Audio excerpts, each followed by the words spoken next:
How's it going? Good afternoon, everybody. Oh, this is going to be so cool. So, welcome everyone. I know I am live on a Friday, and this is something totally new. It was kind of like, it actually was a little spontaneous, but this is kind of a new thing that I wanted to try out.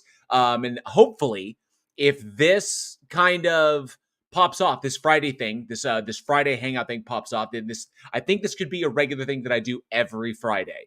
So what essentially what the new kind of thing is that there's a lot of content out there that is just too long. I've noticed that there are a lot of videos that I would like to respond to, but to do like short form content, they're just too long. And sometimes you need to sit down and live stream them out and break them down that way. So I figured I would do a Friday thing where I could bring on a guest. Jefferson Spatchcock, the man, is here, and we're gonna hang out, and we'll do be like a different person every week, or maybe the same people. Who knows? Just whoever happens to be available, and we'll sit down and we will laugh it up. Have some yucks and look at some silly content that is just too long for normal short form content. So, and I know that you probably need a break from the Pine Creek saga, as that I overdid it yesterday. I overdid it. So I'm just gonna so let's have some fun and break down, just find some silliness and some stupidity and some just wackiness. And we have something really, really good. So something I think really, really fun tonight. So this is what this is gonna be. It's a fun stream, a good fun chill hangout Friday stream. I don't know how long it will last for us to get through this video, but hopefully we'll have some laughs and it'll be a good time. So the big inspiration behind this. So if anybody out there is familiar with Cyanide and Happiness, you know those guys? I've heard that name. Yeah. So so basically Cyanide and Happiness started out as a daily web comic with stick figures doing depraved dark comedy stuff. Okay. And it was really freaking funny. Started out 13, 14 years ago as a daily webcomic, is now a 12 million subscribers strong animation company that called Explosum. That's the name of the company is Explosum, and their stuff is hilarious. It's dark, it's absurd, it's just black comedy at its finest. And so, but they released a video recently titled "Rip." And it was like, what the hell? What's going on? And apparently, even for a 12 million subscriber channel, these guys are having to kind of readjust their release schedule. So normally we would get every Thursday, we would get a new weekly animation. Okay. And they have a whole animation team. They pay them market share, cover their healthcare, all kinds of stuff. And I was kind of like, and then I find out that they're pulling that. They're not going to do weekly releases anymore because the changes with Google and the changes with YouTube have resulted in them. It's not really worth it. Apparently, 12 million subscribers. Okay. You think of the size of that, the team that they have behind it, they watch their analytics. Okay. They keep an eye on their shit. And so apparently, according to them, subscriber count, view count, release date, when you drop it, time, none of that shit matters. It's all algorithm at this point. That's all it is. And none of that really plays into it anymore. Because they had one video they dropped last month. One video, 70 million views off one of their vids. And these guys have racked up billions of views. It's all like this, but 70 million views on one vid. $4,000 they pulled off that video. What? $4,000. Oh, Jesus. That's some fucking Spotify shit right there. Yeah. So they said, you know what? It's better to take longer and put out higher quality content and just drop when stuff is done instead of trying to meet this regular schedule to put things out. And so, yeah. And then you made a mention in your latest stream. If you want, for the live chat, give us a kind of breakdown as to your thing. Because I wasn't there for live. I missed that one because it was so early, because you went early in the morning and I was fucking zonked out. I was dead asleep when you went live. Yeah. But what happened? As far as my channel, my analytics? You're thinking right there as far as they, Yeah, it just seems to kind of have. I saw this happen with people that I was following, guys like the Raging Atheist and stuff like that, where he was doing stuff on the regular. Subscribers were ticking up kind of steadily, and then just sort of plateaued. And then eventually he kind of lost interest in it. He's been gone for, God, at least a year now, right? And I always had it in the back of my head, like, you know what? I think that I could see that happen at my channel. My suspicion is that it might be happening now because I'm at about 1,900 subscribers. They're not really going up. My views have dropped a lot for most of the content, but that a lot of that's because, you know, most of my stuff was mining Darth Dawkins as a Right. lulz cow. And they'll still get more views, but more and more feedback coming from my audience regulars are also like, yeah, I don't see the point, you know, in covering Darth anymore because it's been done to death, and Darth is getting moldy. You know, I mean, he's even half-assing it at this point, so I don't think he's excited about his shtick. So yeah, it's just been part of that. So some of it's like, you know, I'm not really every once in a while I start thinking about doing more edited content or something like that. And when I try to do research on that, you get hit with all these videos about maximizing the growth of your channel and stuff. And that can start to get into your head. And I'm like, no, I'm still just doing this as a hobby. This isn't a side hustle. I'm not trying to become PewDiePie. I wouldn't want that anyway. You know, that's not the point. Well, I mean, 100,000 subscribers would be pretty nice. I mean, silver play button's kind of cool. Yeah. It'd be nice to have one of those behind you. You know, you feel like you've made it. But yeah, other than that, like, it's, you know, it's just one of those things that I'm keeping an eye out for, because I am kind of shifting, and the more I do stuff with politics, especially the, you know, I don't know. I guess I was going to ask you, and maybe ask people in your live audience, is there a conservative bias kind of in YouTube? Okay, I would say that's difficult to say, you know, and I can't really put an identifier on it, but it's something that I've suspected, and I've heard people mention it, that they think that it's the case, and I'm not sure if that's a fact. It feels like it kind of swings, because you could actually, I would say, post log allergy, because the algorithm still doesn't like the C word, but post log allergy, there seemed to be a left slant there, but that may have just been the advent of them pushing back on disinformation and misinformation campaigns and conspiracy claims, the harmful conspiracy claims on their platform, which I completely got. He's like, I get that, and people would be. I think the vast majority of social media misinterpreted that as like left leaning in that respect, is like that was the like liberal agenda stuff. But now it seems to be kind of like, now that we're in that, and the misinformation is kind of getting tamped down a little bit, YouTube, a little bit, only a little, but now it seems, now that I guess where people are past that, it's no longer a hot topic. Now it seems like it's going the other direction. So is YouTube just weaving all over the road? Yeah. It's kind of weird, because I would think that, and maybe this is because, I mean, I've been doing this for a few years now. My channel's been up since late 2019. So basically, some of that stuff, I mean, some of probably my initial viewership and stuff was because of the pandemic. Everybody's views were up. Everybody's at home watching stuff.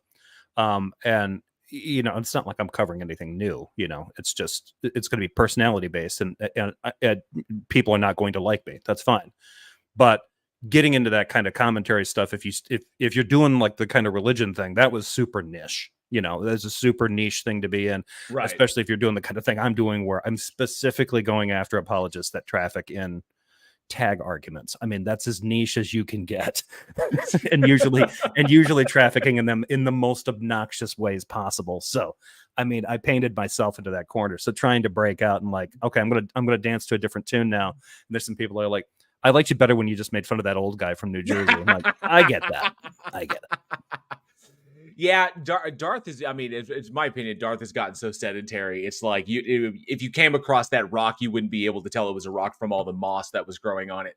It just, there's just, you know, and I understand why Tom Rabbit has pulled back as well. And I was actually kind of curious, because we all knew that one day the gas was going to run out of the Darth train. It was going to happen eventually. It ran out of flat Earth. It's running out of flat Earth. Flat Earth is damn near dead in analytics. Now it's on to other, and even the log allergy stuff, like that 5G. That stuff, like, and then just dipped. And, you know, it's like, so eventually the Darth train was going to run out of gas, or run out of steam, however you want it. But I was always wondering where Tom would go next. Like, who is next?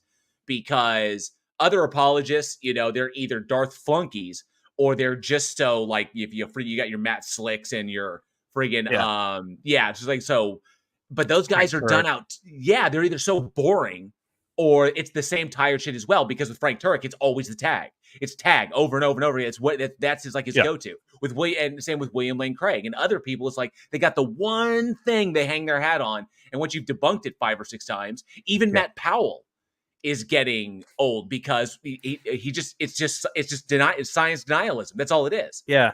And if you get into hate speech, yeah.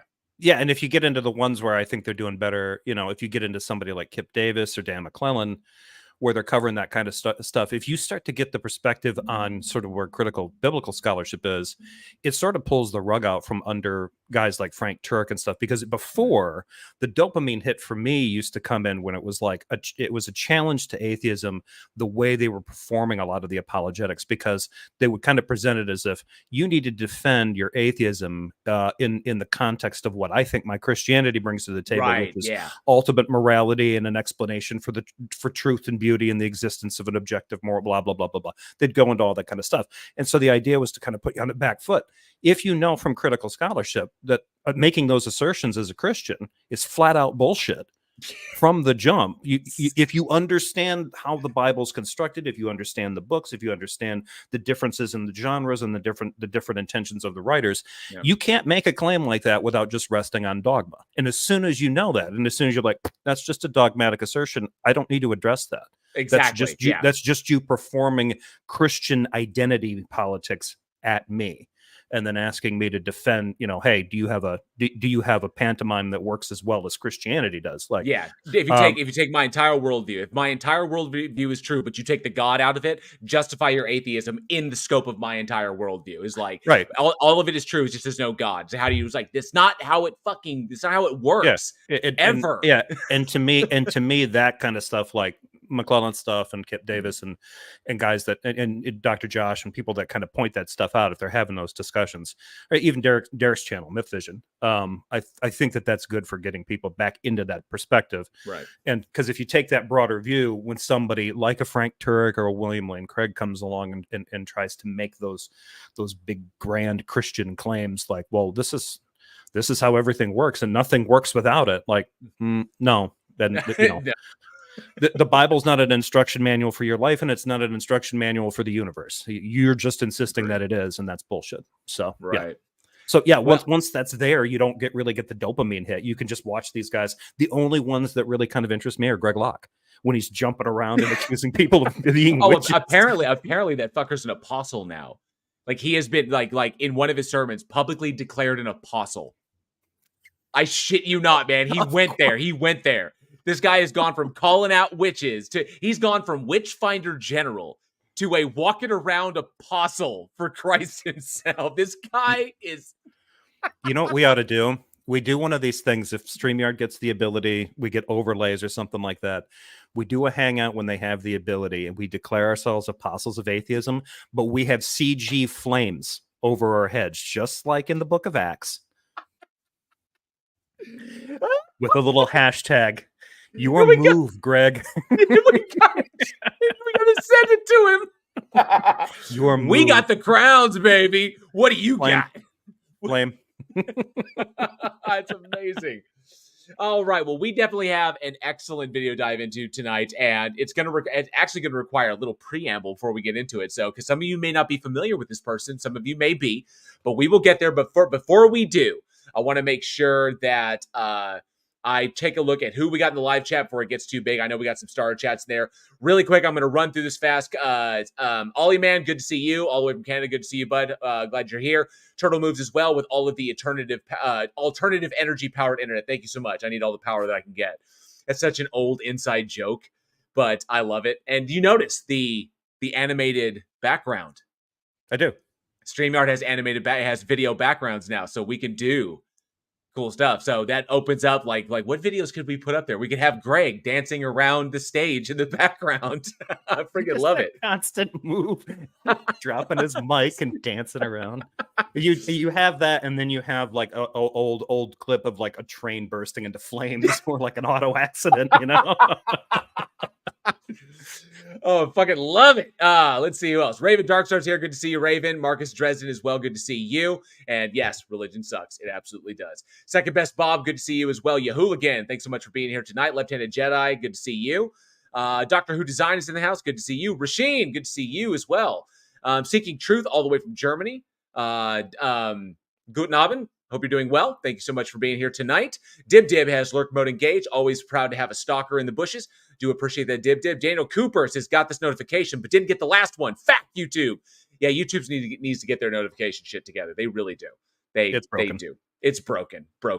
Second best Bob says, sadly, it's my bedtime, but that's okay. Second best Bob, you can catch us on the replay. I hope you dig it. Like I said, if this Friday thing kind of pops off, if we have a lot of fun, people enjoy it, then I'll try to make this a regular thing where every Friday at the end of the week, we do a kind of like, whatever. We do some recap stuff like, whatever might be happening, or we'll definitely take a look at a long form video that's just too long to cover in normal content. And we'll just have this fun kind of like premiere thing. I think it'll be a lot of fun. I think we need more of this kind of community engagement so that just more cohesiveness. I think a rising tide lifts all boats. That's my kind of ideology there, that, it's like if we're all backing each other up, then we're all in good shape. Let's see. Pragmatic Crystal, good to see you. Nitty as well, good to see you again. Aaron Reese says, I'm just trying to summon the will to live. Aren't we all, my good friend? Thanks so much. Difficult in the heat wave. Yeah, I can. Yeah. Turtle Moves, thanks so much for being here tonight. Yahooligan has gifted 10 memberships to the Godless Army. Thank you so much, Yahooligan. Please, all you new members, enjoy your emojis. And by the way, Dr. Nimrod, who is here, good to see you, Dr. Nimrod, as well. Dr. Nimrod pointed out that, or asked me how many channel members we need. So we need, according to the studio, we need 20 more members to unlock the new emoji. But there is a new channel badge available for people who've been subscribed for 60 months or longer. So there is a new 60-month badge, which is so I put the new badge. I put the new badge up on the in the studio, and it is the multiverse brain. So it expands even further because the longer with my channel, it's the expanding mind meme. The longer you're with my channel, the more your mind expands. Yeah, it's a low joke. Anyway, Aaron Reese says Pine Creek is the low point of the idiocy watershed. All the stupidity flows down into the Pine Creek. It's more runoff than anything else. Runoff. Yeah. Runoff from the chemical plants. Well, I did get the notification. He did a short video based on our conversation yesterday, and like the brain rot. I'm an example of the brain rot on the left. I wear that. I'm gonna get a shirt that says I am the brain rot on the left. Yeah. You'll also see on this channel, as I'm kind of experimenting with this and trying to do new stuff. You may see some shorts pop up. I don't like shorts. I'm not a fan of trying to condense really complex topics into 1 minute or less. And the way I convey information in my content is just not conducive to like clipping out 1 minute and it being. I'm either not funny enough or I'm not quippy enough in such short doses. So like my jokes, I like jokes that require setup and thought. And so I understand the algorithm loves shorts. So you may see a couple of shorts pop along the way where I basically give a version of an argument that I may have formulated and just kind of throw that out there. So you may see those. Like one, I dropped one yesterday just to see what would happen. Let me see. Who else we got? Make sure I didn't miss anybody. UDEF is here. Good to see you, UDEF. Daniel Cooper says, Jefferson Spatchcock, was this what you were referring to when you said we'd see you sooner than expected? No, I think the only reason I mentioned that was because I'm on time off, from work. I put in vacation days to go along with the day off we got with Juneteenth. So usually when that happens, I'll go and visit family.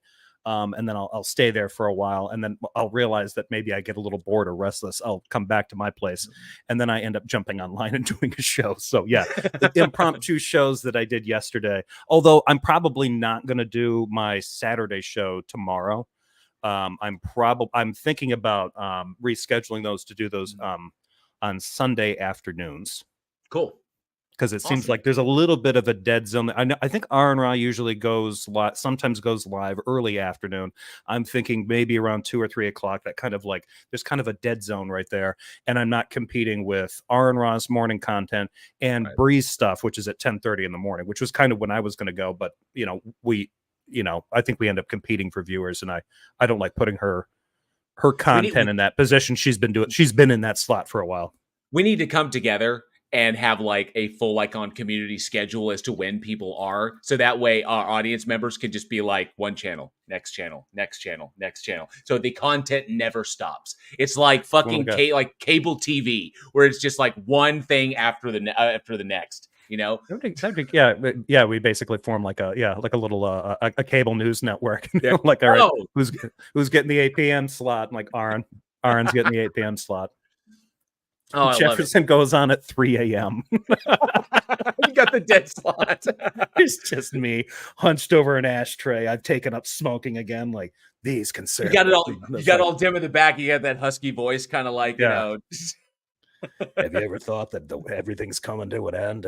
Not that fucking scene out of Hackers when he hacks into the television station, and the one is like that one dude like just yelling at the screen in the middle of the night. All right, Left-Handed Jedi, thank you so much. Has gifted another 10 memberships to the to the Godless Army. Thank you so much, Left-Handed Jedi. I do appreciate that support. Maynard saves for $2 freedom. $2 says, love me some spatchcock. We all love some salty, buttery spatchcock. We really do. Salty and buttery. More salty than buttery. A buttery serving of Jeffy Pop. I like that. I don't like that one. I just gotta be honest. And just as soon as I hear it, it's like, okay. At least with the spatchcock, you can think of a butterfly turkey or a butterfly chicken, But you don't like the Jeffy Pop? salty, buttery Jeffy Pop. It's like, no. It just feels like I'm being offered up as something that I'm not prepared to commit to. It hit me one morning, and I'm like, yeah, serving a buttery, salty Jeffy Pop. I love it. Yeah. Oh, man. Thank you so much, Maynard Saves. Do appreciate that. Robert McCarter has become a member of the Godless Army. Thank you so much, Robert. Appreciate that support. Dr. Nimrod is here. Good to see you, bud. Appreciate you hanging out as well. Make sure I think I got everybody. John Monahan is here. Good to see you, John Monahan. Ember as well. Good to see you. Tux TV's hanging out. Appreciate you, Tux TV. And Adam Strange says, what's up, my Globetards and Heretics? I'm looking forward to the December event, the final experiment, to see if we're going to finally put a final nail in the coffin of Flat Earth. So that'll be fantastic. I'm looking forward to that. Let me see what else. Charlie Welch is here, the only man on the internet you never make a bet with. Good to see you, Charlie. Always good to have you hanging out. Timo Casella as well says, there are people who never stop, like Unhinged Son, Paul Unslave. Truth that. Let me see. And Ryan Donovan, I saw you. And I'll make sure you Hooligans has bridged the divide. There is a channel that both Jimmy Tux and Nitty have engaged with that is pure evil called Straight Talk that needs taking down a notch. Thank you for the recommendation. Let me look that up right now. Yes, Straight Talk. Thank you for the recommendation. I will definitely look them up as well when I get the opportunity. Aaron Reese says, bridge the divide. No, bitch. Atheism is the bottom floor, and you build everything else into it. I don't need your silly ass elevator. Love it. Greg Locke just reached his prestige class. Accolade, just like apostle. Soon, at this rate, the fucker's going to be the next Messiah. He'd be like, God's to be. Apostle is a designation someone has to give to someone else. You can't just go and hand that to me, it's the same thing as saying, you know what I feel like? The Pope. Call me the Pope. Like, no. I'm feeling kind of emissary on Earth today, That's the vibe I feel like the infallible spokesperson for God here on Earth. That's how I'm feeling. I'm claiming it. I fucking love it. Oh shit. I'm pretty sure you need an organization to decide that you're that. Oh man. Let me see. James Apperson is here. Good to see you, James. Gosh of Heckfire as well. It says Friday stream. What a nice surprise. Absolutely. Ilya Lates, good to see you as well. Thanks so much for hanging out. And I think I've caught everybody. I like to say hi to everybody. If I ever get a bigger channel, this is never going to work. Icarus, good to see you as well. Surf, thanks for hanging out. Says good Abend. Thank you so much, Seeking Truth. And I think Michael Deaton is here. Rising boat lowers all tides. Nice, I like it very much. It's very science minded. Karis 2030 is here. Says hi, JL. Just found this. Thank you so much. Welcome, Karis 2030. Appreciate you hanging out. Calazia 789. Good to see you. Thanks so much for hanging out with us today. Maynard Saves is here as well. Says YouTube notifications are extremely subjective. Yes, they are. There's nothing objective about them. Ape Shaped Carbon is here. Good to see you, Ape Shaped. As well as Uncle Charlie says the crossover we knew we needed, but we did. About the crossover we never knew we needed, but did. Thank you very much, Uncle Charlie.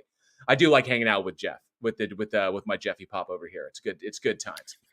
Random name generators here says bridge the divide, but how do we know you don't like shorts when we don't see you from the waist down? You don't want to. Well, I have dropped like over 100 pounds, so maybe you would. I have no idea. So. And it's wild because you don't even realize how much YouTube. This is weird because I've dropped weight, gained weight, dropped weight in the past, but you never really have a sense of it. But now that I create content on YouTube, now I look at my old videos and I go, what the fuck? Because I took up way more screen than I used to like back then. It was just like I was like somebody's letting the air out of me, like an inflatable clown. So, but yeah, it's wild. I think I got.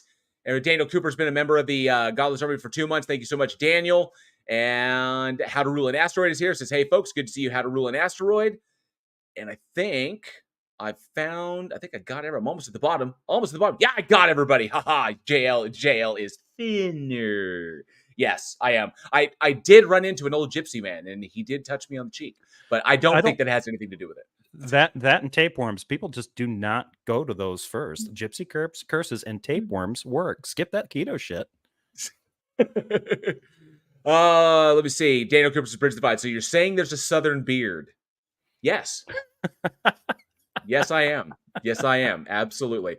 Ember says, I can't find the Straight Talk channel. Can somebody put a link in a Discord, JL's or mine, either or?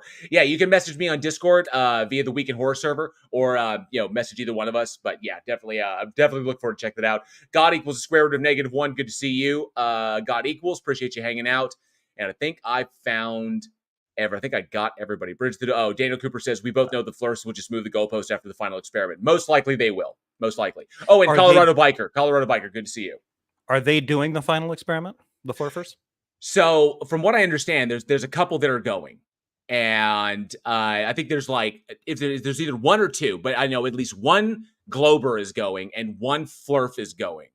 And those are both paid for. Anybody else is welcome to come, but they have to pay their own way. And so they're going to get the group down there in December. Perfect time to go to Antarctica. And they're going to watch the 24-hour sun. Pretty much it. That's the experiment. That's the prediction. If the Earth is a globe, if the Earth is a globe and it's tilted at this point and it's rotating at this speed, we will get a 24-hour sun. And if that comes true, it's over. It's done. So, well, yeah. But they'll probably move the goalpost, like you said. Yeah. Yeah. All right. Historical Philosopher, good to see you as well. Thanks so much for hanging out. Okay. And Otto, good to see you. Thank you so much.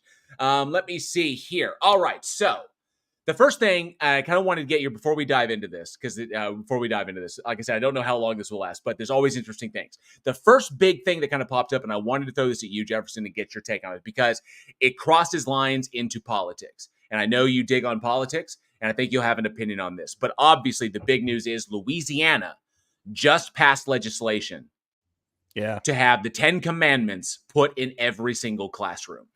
Right. And obviously, this is a violation.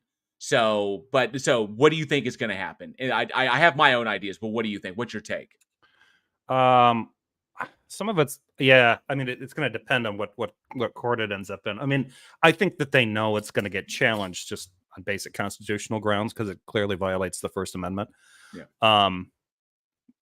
I don't even know if I don't even know how they would push back against it. I think it's really the safe bet would be some branch of the ACLU brings a legal challenge to it, and I think it'll probably be substantiated. I think it'll get flipped quick. The real question is how ambitious will that governor's administration be at trying to like fight it, to appeal it Right. if it does get overturned. I think that'll be more interesting to watch because the states have tried this before and it usually never, it almost It's never I think works. it failed twice in 2 prior states, and even one Yeah, where it almost made it, but then it was a lawsuit that shut it down and got it overturned.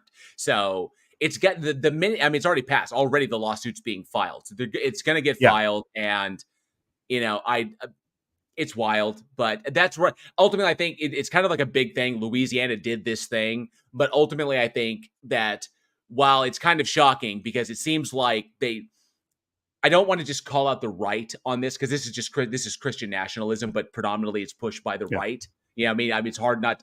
I know the correlation is there, and it seems like they keep pushing like the football a couple inches down towards the goalpost, towards Project 2025, but then we yeah. kind of knock it back a few. So I actually think, and this is not me trying to be conspiratorial, but I think that this is sort of that governor. What was his name's Landry, right? It's Governor Landry of yeah, Louisiana. Landry, I think, is doing this to get the story into the media cycle because what will happen is for that base, for the right and Christian nationalists specifically, he's going to look like some kind of culture warrior hero type, because he right. he went He out and fought did the this. good fight. Yeah, Yeah, it's going to get overturned. So then they can turn around and use the narrative like, we'll see what the left did, see how much they hate America and they hate God and Jesus and everything good and pure. They're probably getting drunk on adrenochrome right now that they drained out of your kids and kittens, or wherever you get adrenochrome from.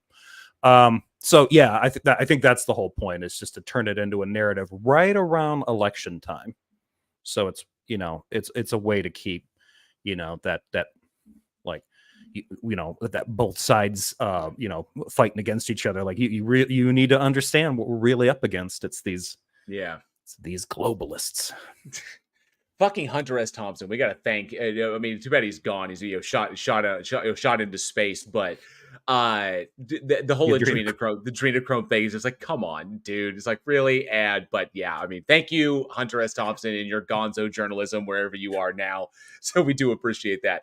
And Ember says that the ACLU is already on it. I knew they were going to be Yeah, on. They were going to be on that like flies on shit.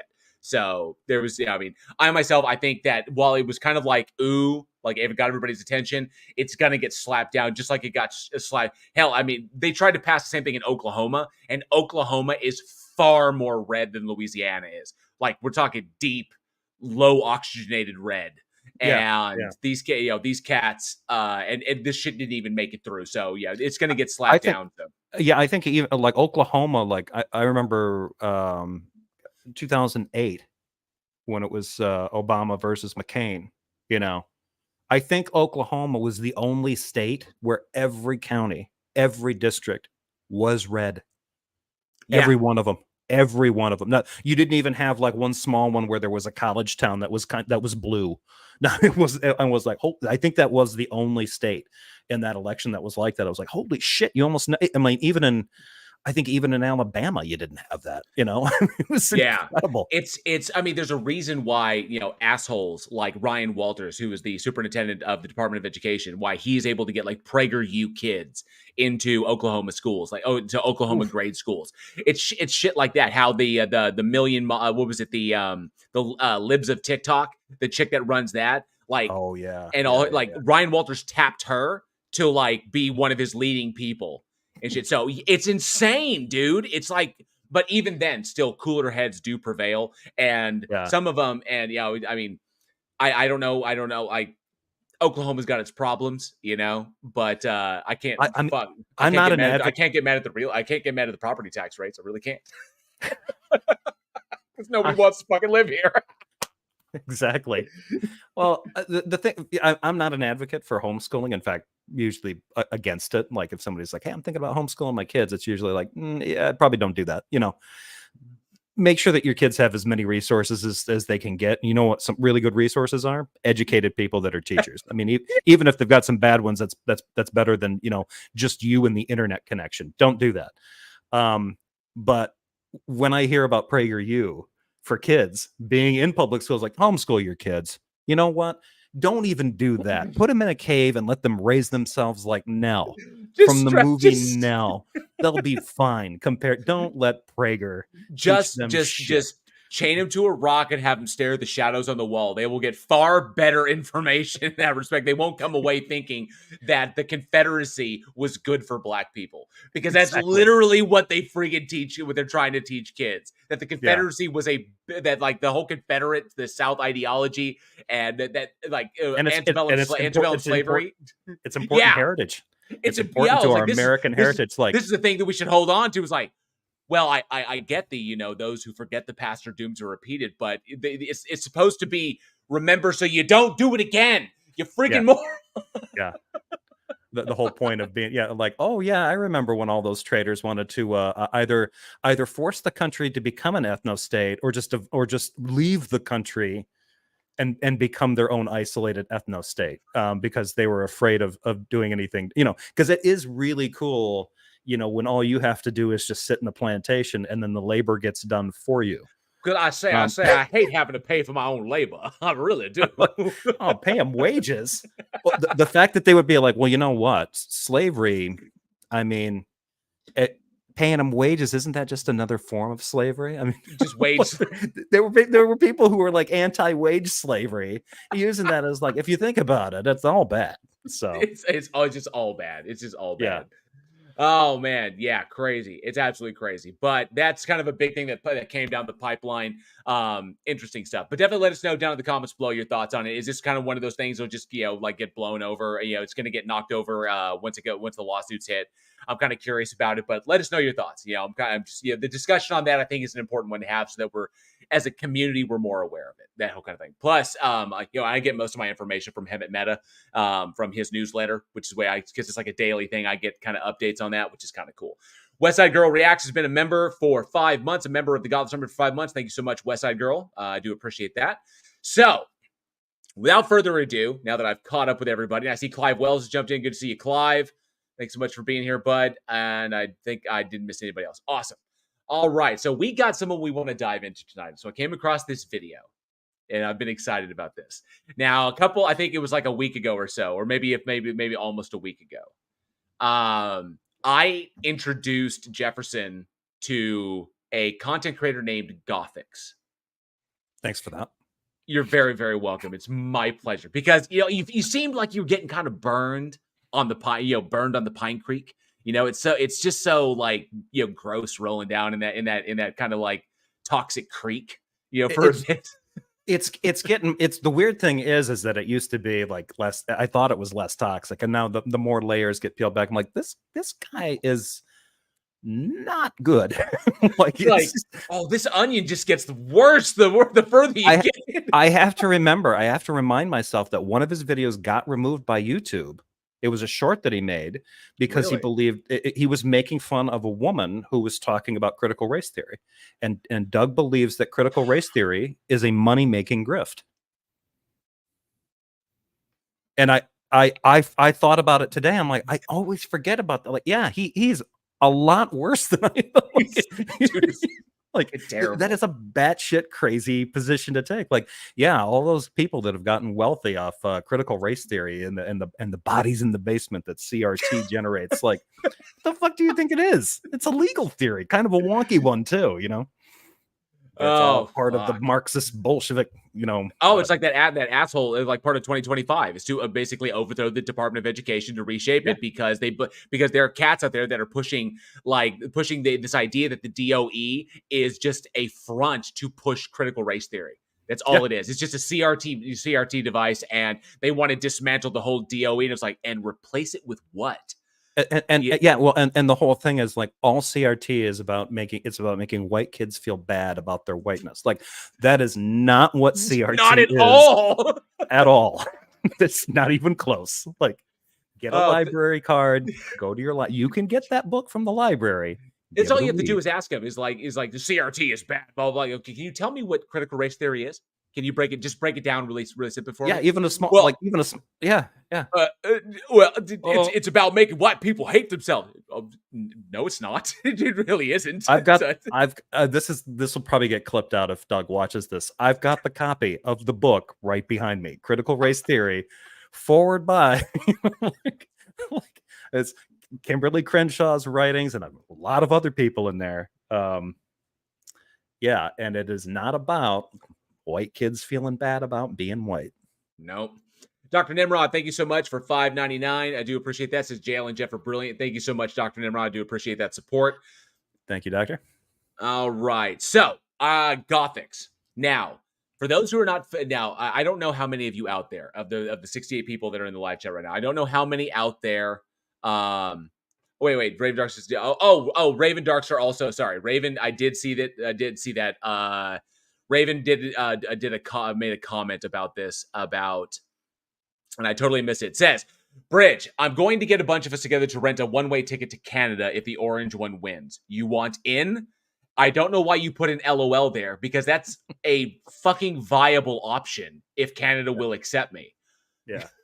I'm just wondering, like, hey, Canadians, are you what are your parameters for determining refugee status? Like, does another Trump administration give us legit? Like, I'm going to be looking at either them or Mexico. It's like mostly because I don't want to have to go that far. Maybe I would wonder if maybe the UK would, but the UK is just as big of a mess. I know it completely is. Fucked it over. 14 years of. I honestly think if I was to want to leave to like just what are they to emigrate somewhere else?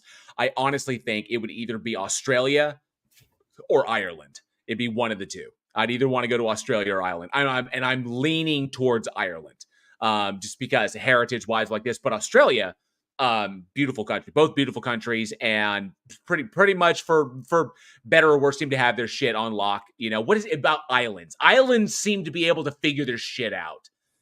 But that's my thoughts. Those are the two places I'd want. It's either that or a fucking cabin in the middle of the Pacific Northwest. Just leave me alone. Yeah. You can't get me. All right, Dr. Nimrod, again, thank you so much for $5.99. Says I want to ban all books that have the super offensive word "the" in them. Gotcha. Oh, Rashid says Ireland. We have a lovely housing crisis going on. Oh, fucking hell. Yeah, they do. It's bad. Ape-shaped Carbon says Australia and New Zealand are not easy to get into, though. I know they are not, especially New Zealand. In fact, I brought that up with Doug. Like New Zealand has always had a merit kind of immigration system, but like if you want to go to school, like if you're an international student, you want to go there, I think you had to show proof that you had the ability to pay for everything up front. Like you couldn't show up. Like it wasn't one of those things where, yeah, I've got enough money, I paid for tuition, I'm showing up, I'm going to work part-time to make extra pocket money. No, you need to make sure that you've got all of your living expenses covered, and we have proof that you've got the money to pay for that right now. Fuck it. Like, I'm just gonna fly there and just go sneak into Hobbiton and stay in one of the little houses, and they'll never find me. I've seen some of your shows too. There's some. I mean, it's not that big a country, but there's some remote stuff. I think I could probably retreat into the. I can hang out. Yeah, New Zealand. Yeah, why not? Hooligan for 5 Canadian says, "Bridge the divide. You can all come to my Canadian home. Bring your toque and your toque." 2K, yeah, or yeah, 2K, I think that's 2K and snow shovels. Oh, you got it, 100%, absolutely. Since where I live now, we have those now because now we actually get regular snow. So, all right, so dumping in this now from this point on. If we get any super chats, I will definitely read those out. I've got them marked and starred. It automatically stars them, so I won't miss them. So I will definitely cover those. But I want to jump into this content tonight, or before we get too long, because I know you guys are waiting for it. Now, for those of you not familiar with Gothics, just to give you an idea on this girl, Gothics is a content creator, used to be on the left, used to consider herself leftist, and then apparently went about this whole, like, what's the hashtag again? Hashtag walk away. Hashtag walk away, where she felt, or she presented herself to her audience as feeling like the left was becoming too insane for her or too woke or whatever. And so she did the whole hashtag walk away, where she's walking away from the left and she joined the right. And I can tell you it has gone downhill from there. To give some insight into this girl, she released a documentary about herself. So what was it? Okay, let me hang on a second. So Gothics released a documentary about herself. So, and this is the freaking I guess the synopsis. Vanessa Rosa was a uniquely entertaining and innovative streamer on the platform of Twitch. She's a big Twitch streamer, known to her audience as Gothics. A beloved member of the streaming world, she was suddenly exiled from her community of creative partners and colleagues when she stated an opinion that she did not know was unacceptable in their eyes. Gothics tells the story of her rise to notoriety, her fall into hopelessness, and the truths she discovered at the bottom. So, and to give you an idea, because this is a self kind of produced documentary. This documentary about herself, okay, that she was involved in, and I had to download this because we have to see it. This is the trailer for her documentary. There is no redemption. There is no conversation. It is whatever we say about you is truth, and you're done. One friend did it with us. He heard our side of the story and he was just like, oh wow, this is completely understandable. I see where you guys are coming from. Then he writes us later on, we weren't the right type of black friend. Breaks on that for a while. I don't know how much out of this time I need I'm at right now. I need to clear my head. I haven't been feeling myself. I think it's time for me to take a break. Like, I just feel like I'm kind of floating without any purpose right now. So her initial reaction, essentially, what happened is that she had this great thing going on, and then if I remember correctly, that she expressed some opinions regarding, I can't even remember what the fucking controversy was over, but if it was over, I think it was politics or religion, either one. But apparently, like there was backlash, and she fucking went off the rails. Brought up my boyfriend. They wanted to know if he was white, because if he was, that would have made sense to them of why I was acting like this. Seeing people automatically say, okay, the reason you have a problem with this is because you're racist. It was white. I think it was a commentary on white privilege is what it was.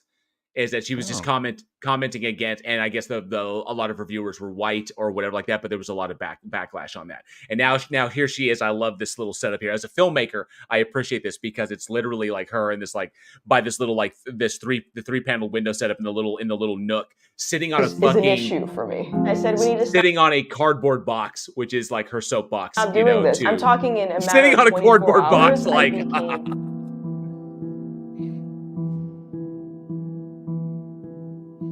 Over the course of 4 days, I had more racism towards me from other people that looked like me than in my entire existence on this planet.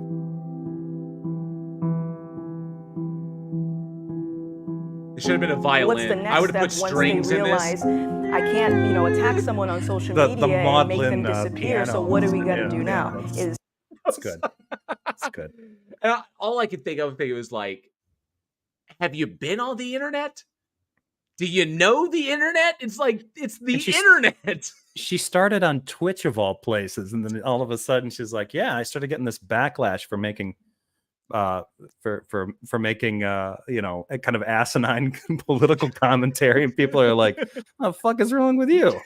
Like, I just want to see you play Minecraft. What do you do? Yeah, just go back to playing Minecraft. Don't let's not talk about Michael Brown. Let's not talk about that. No, not you. Physical assault, okay? And I just see like these pools of blood, and I'm like, okay, Pools of I'm blood. panicking now. Yeah, it got really, so just like, it's all like dark and shit like that. But yeah, apparently she had a really tough time as far as it goes. And dang it, what's it doing? Oh wait, I know what happened. There we go. There we are. So, but yeah, so I wanted to give a sense into kind of like, I wanted to watch that trailer and give people kind of a sense of her and how she talks about herself in that respect, and the kind of like woe is me attitude about it, because when you develop a channel big, and anybody should be aware of this, if you develop a channel large enough, when you're in the hundreds of thousands or millions of subscribers, you're not going to be able to align with every single one of them. It's just not going to happen. And if you happen to say something that winds up alienating a portion of them, it's almost inevitable that it's going to happen. Okay, because the bigger your audience, the better the odds are a percentage of them are going to hold a view that is completely anathema to what you do, to what you believe. And so you got to expect it, and then just either mea culpa or just, be like, fuck it, I don't care. If you don't like it, this is me. Get the fuck out of here, because we will at least appreciate the honesty. She's collaborated with Tom McDonald multiple times. Yes, like at least twice, I think. If anybody doesn't know, look up Tom McDonald, rap superstar. Also Canadian. I don't blame Canada. Do you need to move? I think you do want to do something about the sun in your face. So Dr. Nimrod says, so people who look like her can't disagree with her. How does that work? Since when has that been a rule? Exactly. And it feels very much to me like an individual who was just that she was not prepared for the backlash, when all of a sudden it was this happy, fun, nice place that always supported her and always made her happy. This is great. This is my support system. And then all of a sudden it turned against her because of a thing she said or some commentary she made. And then it all fell to shit.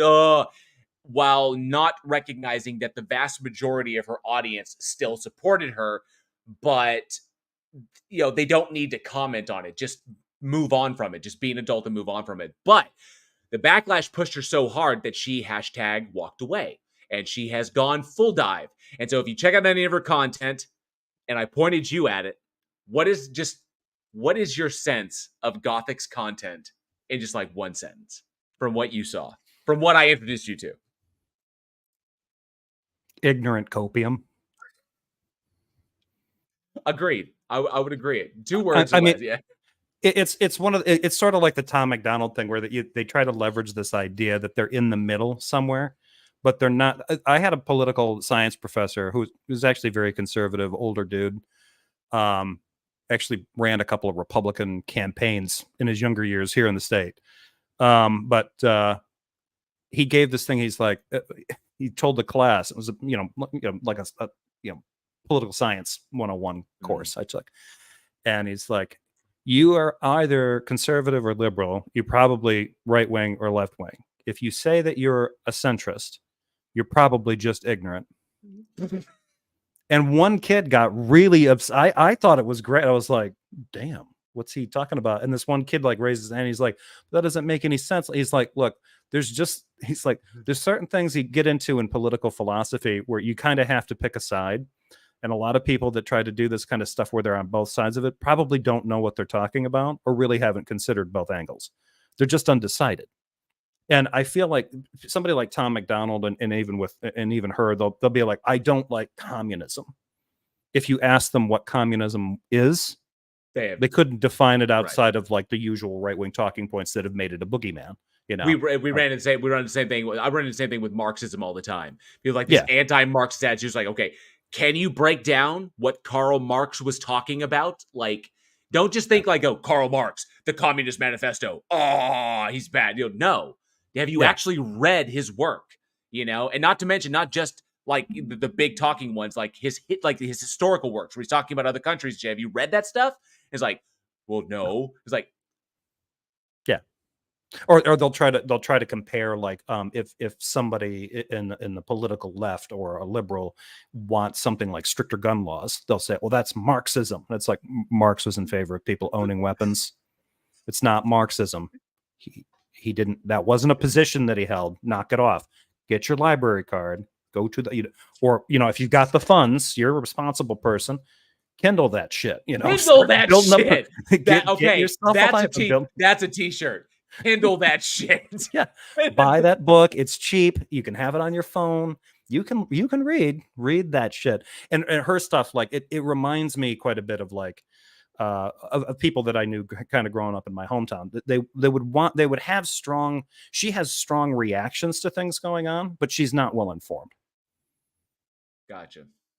That's what I get from her, because she'll just like, oh, I don't like identity politics.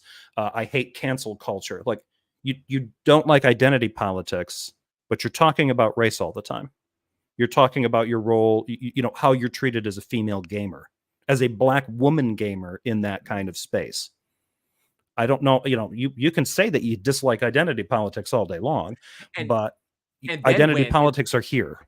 and So she considered herself she considered herself a left-wing Black female gamer.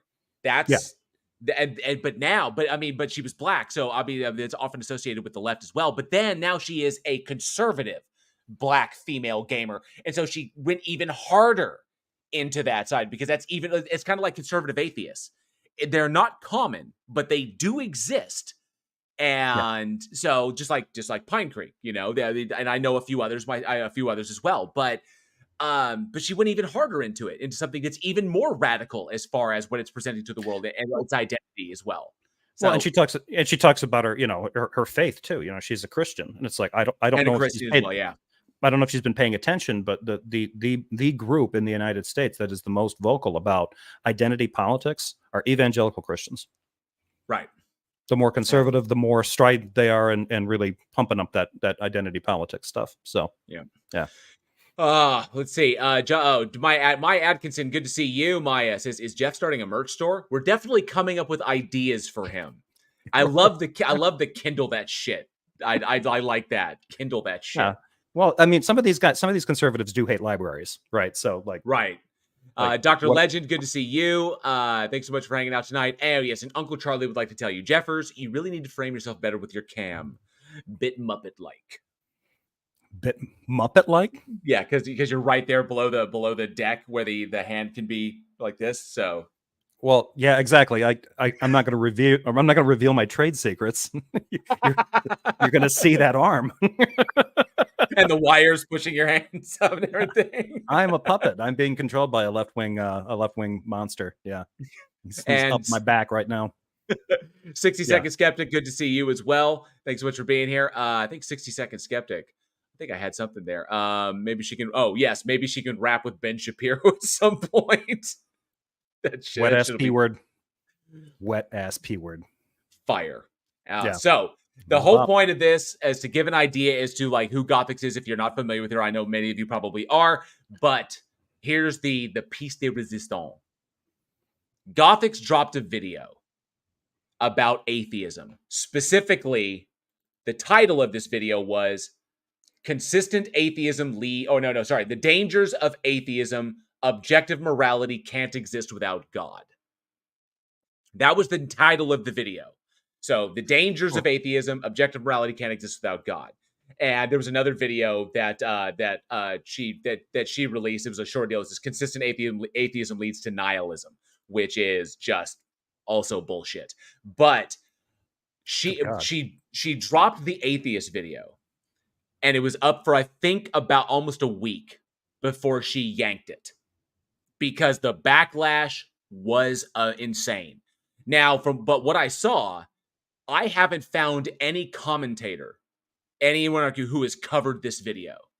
Like I haven't found it, and I've been kind of sitting on it because it's long, and I wasn't sure if I wanted to do a video on it, and I was waiting. Maybe somebody else grabbed it; they're going to comment on it, but nobody I found has. And I grabbed it the moment I saw it before she yanked it. And so I've been sitting on this for a while now, and I am happy. I wanted to kind of bring it up and talk about this. This is Gothix's vid on, just to make sure I get that right, "The Dangers of Atheism. Objective morality cannot exist without a God." I want you, the audience, keep that in mind. That's the title: "The Dangers of Atheism and Objective Morality." Okay? So here we go. So now that I've primed Jeff with some Gothix material, let's check this bad boy out. I think you're going to fucking love this, dude. I promise you. To move on to another argument that I commonly hear. So this idea that we can determine what's right and what's wrong based on how many people in society believe that particular thing is good. And these are just a few examples of how a shift in culture can define new terms for morality. And this is so dangerous. So obviously, starting off presenting it like that, she's got a problem with morality being subjective. Morality being subjective and words being polysemous, because words lend themselves different, situational or contextual definitions. Yeah, basic shit. Like Calais just figured this in the comments, like, oh, Gothics, gotcha. Oh, Gothics, gotcha. Oh, Joshua Lee says, when you say long, how long?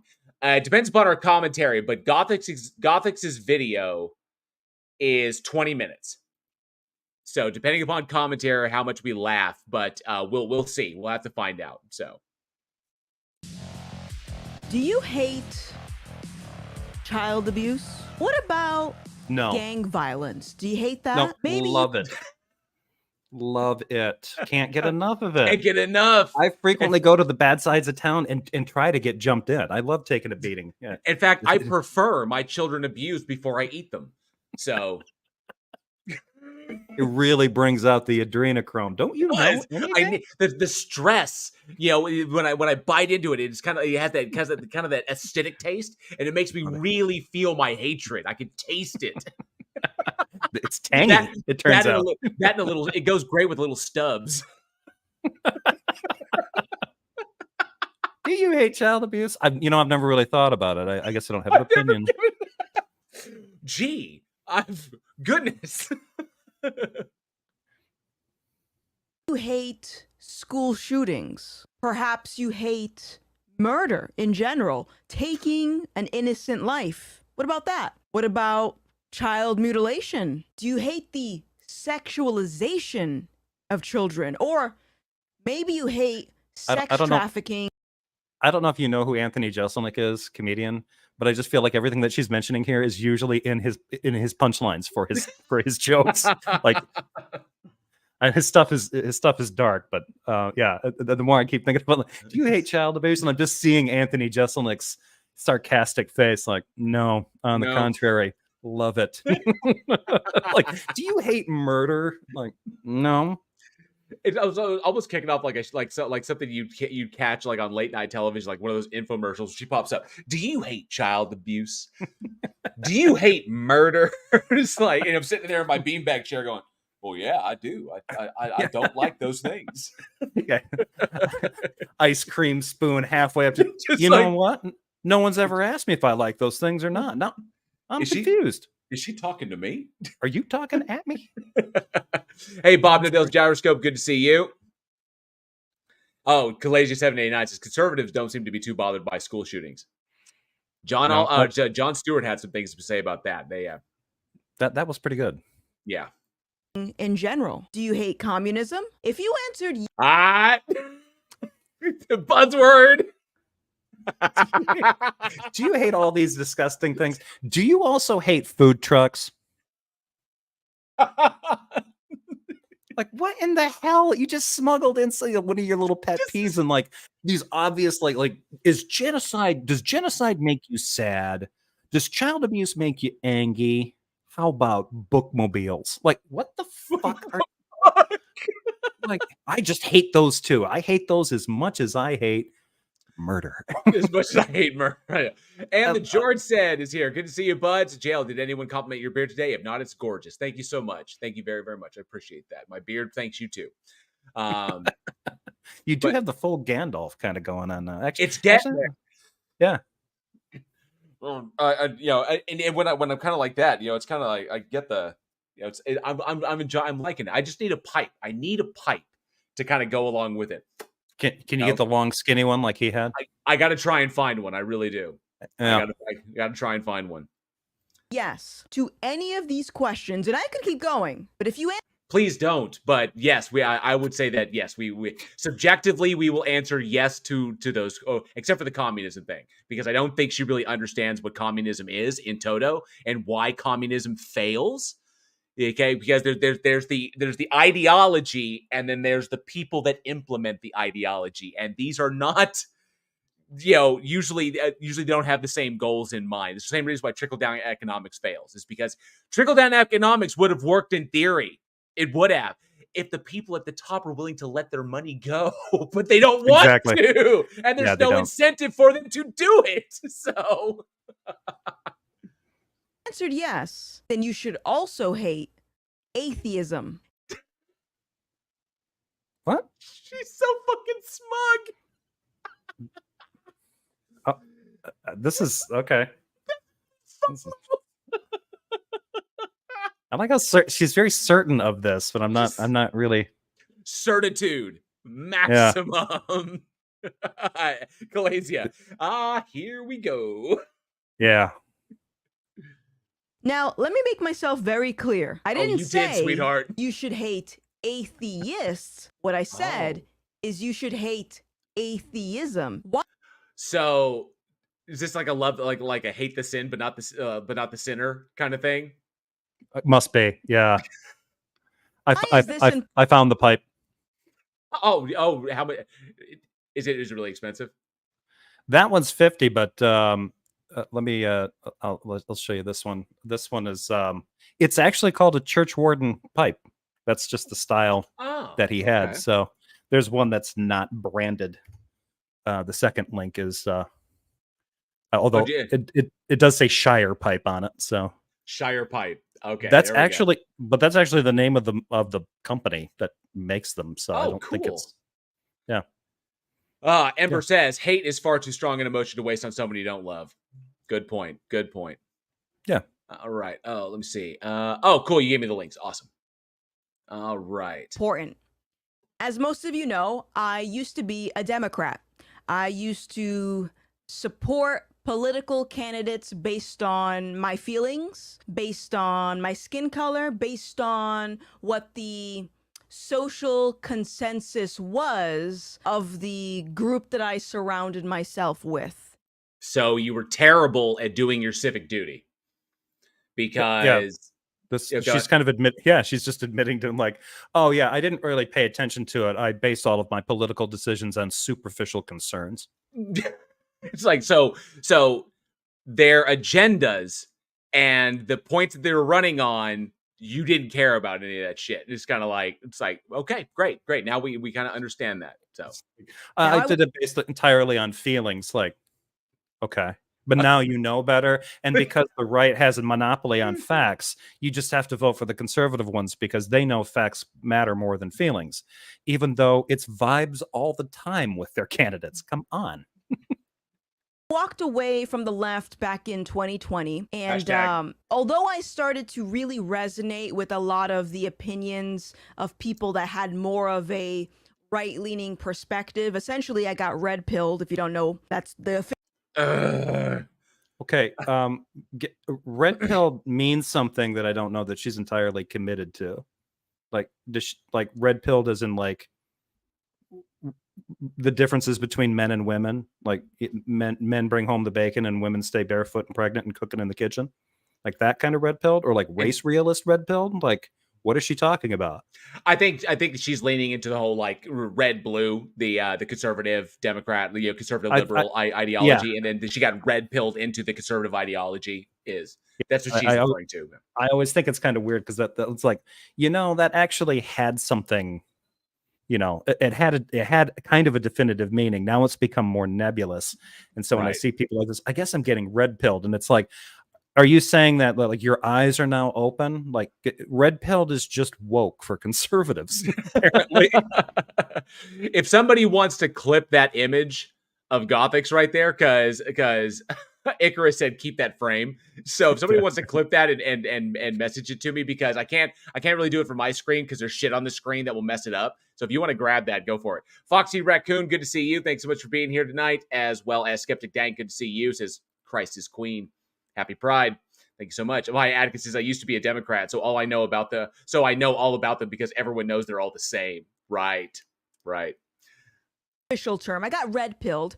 And although I really resonated with a lot of these ideas, I noticed something very early on. I kept finding myself butting heads with a lot of people that were essentially on the same side, right? We shared the same core beliefs as it came to the red pill movement, with the exception of certain issues that all tied back to morality.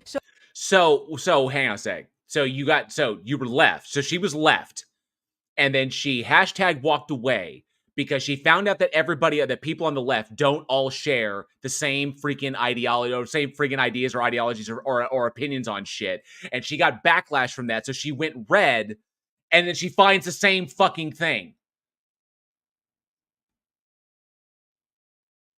So I wanted to look it up because I wanted the history of it.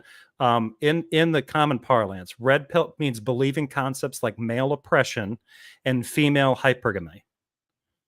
Basically, women picking men that are financially stable or viable or something like. While being black-pilled means coming to believe that there's little that low status or unattractive men can do to improve their prospects for romantic and sexual relationships with women. And here, fuck me, I'm so passe. I thought it was about love. So, but fuck, man. I guess I'm just so. I guess the beer just gives me away. I'm so like old. I'm old timey. I'm steam engine mentality. It's about love. you crazy doped up hippie. It's all about the love. See, if I had a pipe, I could do that. I'd be like, it's about the love, man. Finest weed in the South Farthing. So let me give you an example. There was this one YouTuber. I thought we were cool, and then all of a sudden this person starts screaming at me on social media because I started to become more outspoken about how I was against abortion. So all that to say, despite me taking the red pill, I came to the realization that well, you did the whatever realization she came to. She apparently didn't come to the realization that abortion control is not about pro-life. It's about controlling women. That's what it's about. That's what I don't know. I don't know how she doesn't fundamentally understand this. And because if anything, the outcomes, or what was it like in the wake of Roe v. Wade being overturned and the anti-abortion rhetoric that's going on and the things that we've seen happen in the States with women, with more women almost dying because they are being denied a procedure that they need to survive, not only to survive, but in many cases, maintain their ability to have children in the future. Right. And they can't get what they need. So they have to go out of state. And in some states, if they go out of state to do it, they risk prosecution when they come back. And it's like, this is not about protecting lives. If it was about pro-life, then the people that put this shit forward would have put things in place to support families financially and resource-wise for having kids that are better than the systems that we currently have in place. It's about controlling women. It's about controlling women. It's about telling them their place. It is about literally saying, this is who you are. This is what you are. This is what you do. This is the purpose that you serve.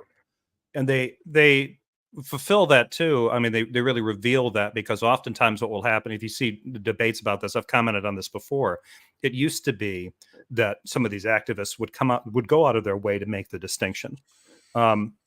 They were against elective abortions, but as far as like the effect that was going to have on a doctor's ability to do some life-saving procedure that involved determination of a pregnancy, they didn't want to pass anything that was going to cause any kind of insecurity or instability for practicing physicians. But what happened what's happened in the wake of like the Dobbs decision has been precisely that, where there were doctors that were unwilling to save the life of, how old was she? 12? The 12-year-old girl? Right, 12-year-old, yeah. Who was assaulted and got pregnant from her father, I believe. And they did not know, they were concerned about the legal liability of performing that procedure in the state. So the recommendation was to send her somewhere else. And do you know who did not do anything to clear up that confusion, legal and ethical? The activists who said they were never pushing for that kind of stuff. They just wanted to see elective abortion go by the wayside. But they're not pushing against the fact, like when these doctors end up in these situations, they are silent. And they used to use that as cover. We're not saying that all abortions are bad. We're just talking about the elective ones. No, you're not. Because when that 12-year-old girl had doctors that were legal, that were terrified of the legal repercussions of what they could do, you guys didn't say shit. Right. Skeptic Dank says, bridge the divide. Rich conservatives will never totally ban abortion because they need other pro-choice states to send their pregnant daughters and mistresses to. Oh! Yes. And Yes. my advocate says, I don't know why people think atheists just want to kill babies. They have to be born if you want to eat them. Exactly. We're as pro-life as you are, you know? Maybe even more. Maybe even more so. Oh, I'm very you know? pro-life. I really like life with the, with a side of greens and some hot sauce. Yes. Give me some fucking palm frites with that baby back ribs, baby. Come on. What's some palm frites? I'm just thinking, like, like if you guys just think that we're, preternaturally evil, I'm just going to embrace that, Kalasia789 says, well, wait, what's Kalasia? Timo says some Republicans are gay. Some Republicans are gay too. If you haven't seen Dead Domain stream, when she went out and she went to undercover to CPAC, okay, CPAC, like, the Mordor of Republicans, and she goes undercover as her cis version, as the cis version of herself. She goes out and engages at CPAC near like this, and surreptitiously is also on Grindr at the same time. The amount of people on Grindr who are there is mind-boggling. So yes, I gotta find. So okay, Dead Domain did like a 2-part stream on her trip to CPAC and how what her experience was like there, hearing these people speak. So yeah, it is craziness, absolutely craziness. And I love Dead Domain's channel. Yeah, she does amazing work. I think I've seen clips of her stuff. I just subscribed. Yeah, that's gonna be fun. Yeah. Dead Domain is fantastic. Yep, trans person infiltrates a hate group. Okay, yeah. This should be fun. Okay. Raven Dark says, you know why us Panthers don't eat you humans? You're too bloody chewy. We are. Very, very chewy. I've heard that. Left-handed Jay says, don't forget the bottle of cyanide on the side. It's very true. Red pill cannot provide us with objective morality. So it's not meant now to. We get into the territory of, well, hold on, Gothics. You don't need to believe in God to know what's right and what's wrong. For example, murder. We all know murder is wrong, so you don't need God. No, we don't. Not all people know that murder. There's plenty of psychos that are like, I know that I'll get in trouble if I do it, but I love it so much. and given that the concept that I know that we define murder being so Gothics, if you ever, I don't know if you'll see this, but murder being a legal term, okay, meaning that innocent in the eyes of the law, by the parameters of the law, okay, that is what innocent is. These are legal terminology, but innocence in and of itself is an abstract concept, okay, that when applied outside of the realm of a legal system that is enforcing it, that we've all agreed upon, innocence takes a lot of different forms. How innocent can a person be? Which tells us that the level of a person's innocence, or the level of a person's guilt, or the level of mercy that they deserve or do not deserve, these are subjectively enforced by the individuals. It's only when we come together as a group, subjectively, to agree upon the framework that we want to live under in our society, that is what you are looking at, okay? And like Jefferson said down below, no, not everybody, because not everybody has the same like idea of what innocence is. And so murder is, in some people's eyes, is not always wrong, or what you would call murder, because to them it's not murder, but you would consider it murder. So unless you want to really, really kind of pigeonhole what your idea of innocence is in that respect, like if it's like murder of like a baby or a child or something of that nature, someone who's never committed a crime in their life. So, but even then, it's still ultimately subjective. Yeah, and I mean, she opened it with this, so it's going to be interesting to see how she goes into this. Like, this is going to be the most dangerous thing that can happen in a society is that these morals could change. I don't understand why that's dangerous. I would, to me, it seems like if you have some kind of ironclad law that just never changes, that might be dangerous. Because what if you had an objective statement, and what she's going to be flirting with is going to be divine command theory. Owning other people is not only acceptable, but in some cases morally best. Right. And it can never change because this thing told us that that's how things work. Would she be satisfied with that? Dr. Legend says objective morality, the most empty and tedious of Christian claims. I would say second to the tag. Second to the tag, because tag is just defining the God into existence. But I agree with you on that. It's up there. Those two are neck and neck. I get tired of the objective, which is why I have my own kind of like breakdown. And I've a few Christians or a few theists that I've run into when I break it down from them, they begin to really see it's like, no matter way you slice it, God or not, morality is subjective. That's it. Yeah. Even you still have. Go ahead. Yeah, you still have to do the work. And you still end up having to make these decisions. It's still a subjective process, even if you're insisting like, no, this thing says that this is the way it's got to be. And it's like, but that's not how human agreement works. Right. I like what Ember said. If you can't adapt, you get conquered by the Romans. It's so true. I'll be right back. To tell you that. Yeah, sure. You don't need to know God to know that murder is wrong, but you have no way of justifying it. Now, yeah, we absolutely do. That is patently false. Justification, has nothing to do with any kind of like, you don't need an ontological grounding for things. You could have things can be epistemologically justified. Okay, if you have epistemic justification, and that's what we know. Like, for example, I am justified in my assertions if my assertions are backed by evidence and that evidence applies equally across the board and it is not applies objectively, which means it doesn't apply because of my feelings. It applies because it applies equally. Gravity is a law of the universe. Okay, law of universal gravitation. Gravity applies to everyone equally. That is a thing that applies objectively to every human being. Okay, so if evidence applies equally, if an act is committed and there is demonstrable negative output or like a decrease in well-being, then yes, we are justified in determining. It is still subjective, but we are justified in that subjectivity, that we can agree upon that and say, we agree that this is a bad thing. Okay, that is sufficient. You do not need an objective ontological grounding to be justified. Read fucking Wittgenstein, please. Please, Gothics, get up to date on analytical philosophy. That's what I'm going to say right there. Sorry, I kind of ranted while you were gone. No, it's fine. For those that don't know, the Bible is considered the word of God. So all of the moral laws, all of the values. Important distinction there. It's considered the word of God. Yes, by Christians. For a lot of other people, it's considered a collection of books. Written by people who thought it was like, I am the Metatron. Yeah, throughout history, when some Yahoo thought they were talking to God, they were talking to me, or they were talking to themselves. Yeah, the principles, essentially the instruction manual for the creation, us. Right. So, like as Omega Weapon points out, like slavery and genocide. Dash your babies upon the rocks. Take all the young women for yourselves. This is all your Bible. Yeah, and she'll probably do that whole thing. Well, that's Old Testament stuff. That's the Jewish stuff.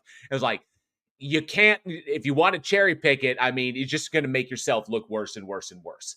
Okay? So you're just going to keep descending it like that. You take the whole thing, or you don't, or if you just want to subscribe to the Jefferson Bible. But I think you might have a problem with that one too. Yeah. We're intended to live our life in a particular way. Are we? And the Bible gives us insight as to how we're supposed to live our life. So, hey, Jefferson, what insight does the Bible give you to live your life? It tells me that I have to perform a ritual sacrifice of a small bird, I think, if I wake up and I've had a wet dream. I can't catch a bird. Where's the bird? And you know what? Until that ritual cleansings happen, everything that I wear and other things that I touch also get contaminated. So the penance starts to build up I might have to. Hezekiah, why have you not left your room? It's midday. I cannot catch a bird, and everything I touch is filth now. Yeah, I twisted my ankle chasing a bird. Now I can't cleanse anything. Yeah.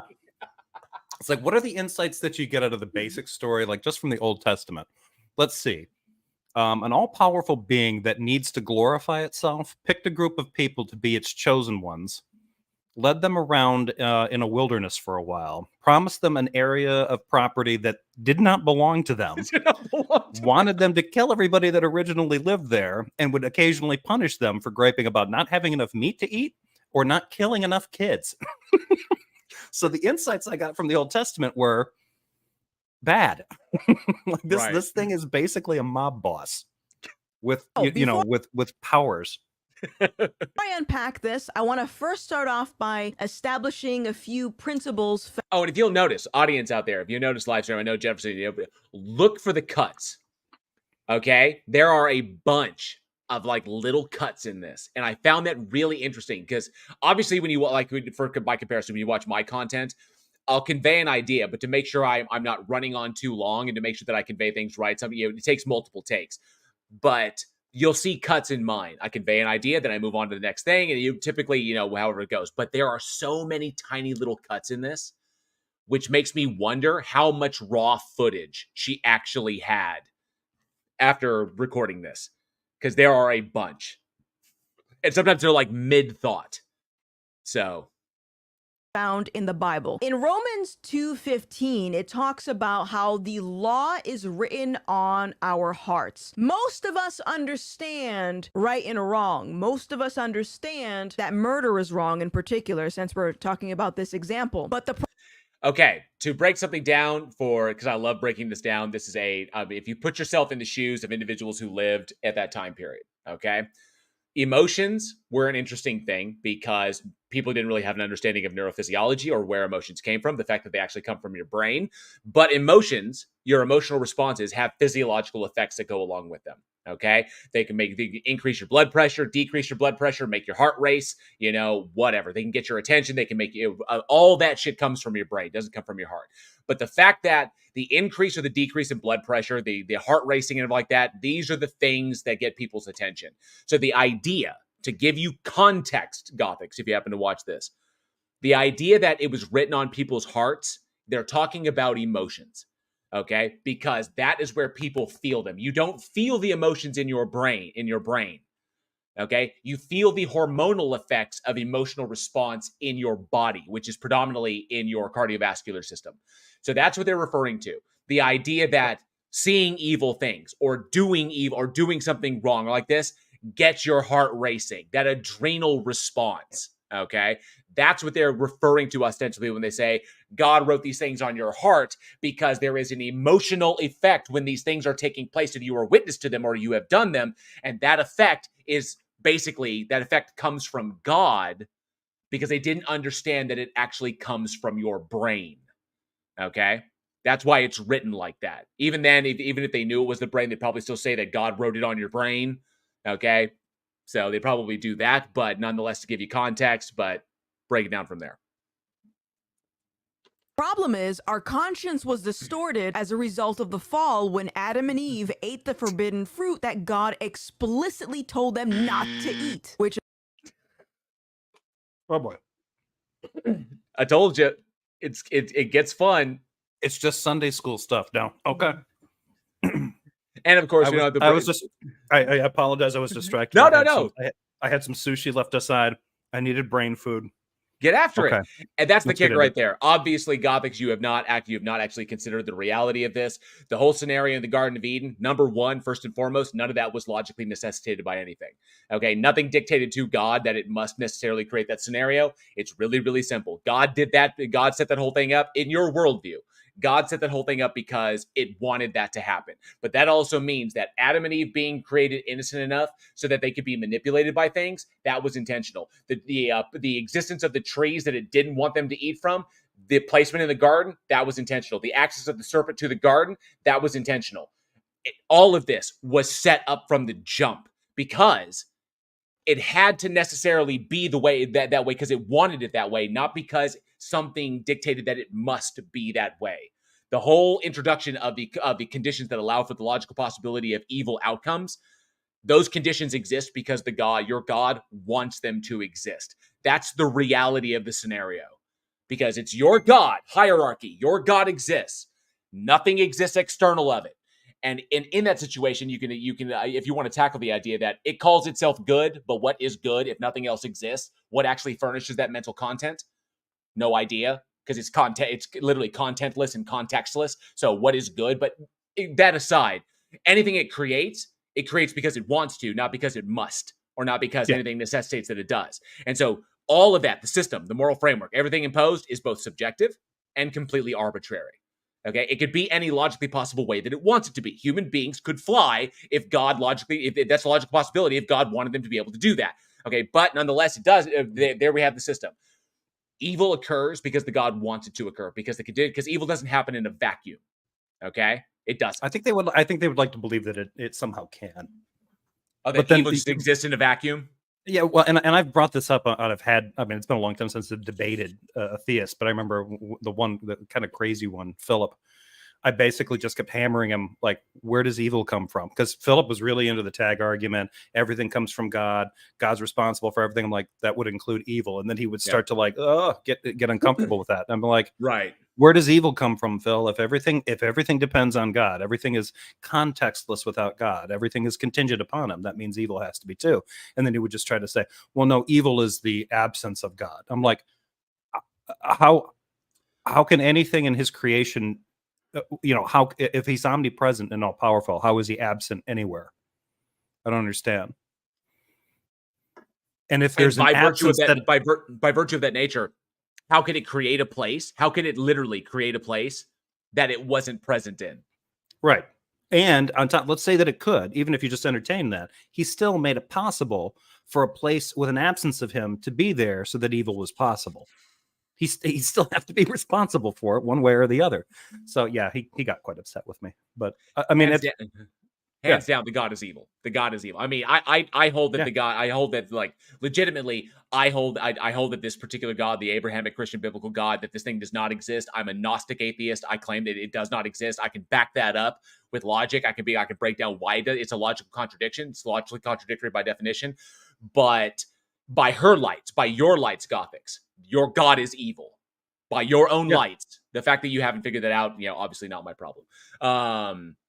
Just getting into the narrative based on this is always kind of weird, because it's like, look, you basically have to accept the dogma that this thing, the God's redemptive plan for man was more important to him than providing his creation, the crown of his creation, human beings, with the information to make those decisions correctly in the first place. Because if you read that narrative, when they consume the fruit, the only honest actor in that entire drama is the snake.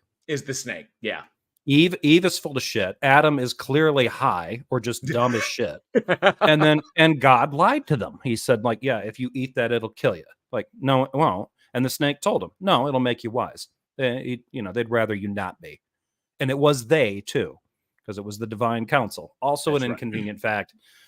Christians don't like to talk about too much. I wonder if she mentions it. Like, are you going to talk about God's board meeting with the other beings? The fucking pantheon. Dr. Legend says, speaking of YouTube atheists, anyone else think Owen Benjamin is a little twat? Who's Owen Benjamin? I haven't digested enough of Owen Benjamin's stuff, so I don't think I am equipped to have an opinion there. I'd have to dive into it. I'm familiar with the name, but I haven't dived into it enough, honestly, to be honest. Let me see. Well, his tweets are insane. Yeah, I'm so rarely on X. It's such a fucking toilet show. So, let me see. Owen Smith, known professionally as Owen Benjamin, is an American conspiracy theorist and internet personality known for promoting white supremacy, anti-Semitism, homophobia, and neo-Nazism. He was a stand-up comedian and actor. Of course he was. Then yes, he's a twat. Just by thank you, Jefferson, for clarifying. Then he's a twat. Yes, he's a twat. Oh, he's talking about telltale atheist? Because Owen Benjamin. That's why I was familiar with that name. So, but Telltale, the comedian, but Telltale's a good dude. Yeah, this guy, this Owen Benjamin. Yeah, I mean, he's he called Barack Obama the N-word.